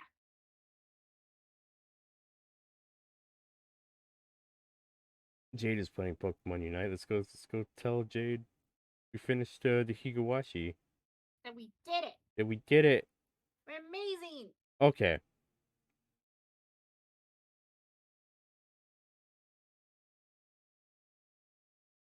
So cool. Okay, that'll do a good raid message. Alright, everybody. We're going to raid Jaded Ren. They're a big fan of Higurashi. And we're going to let them know all about the ending of what we thought of the ending. So go ahead and copy that raid message. And I'll see you guys next time. Bye-bye.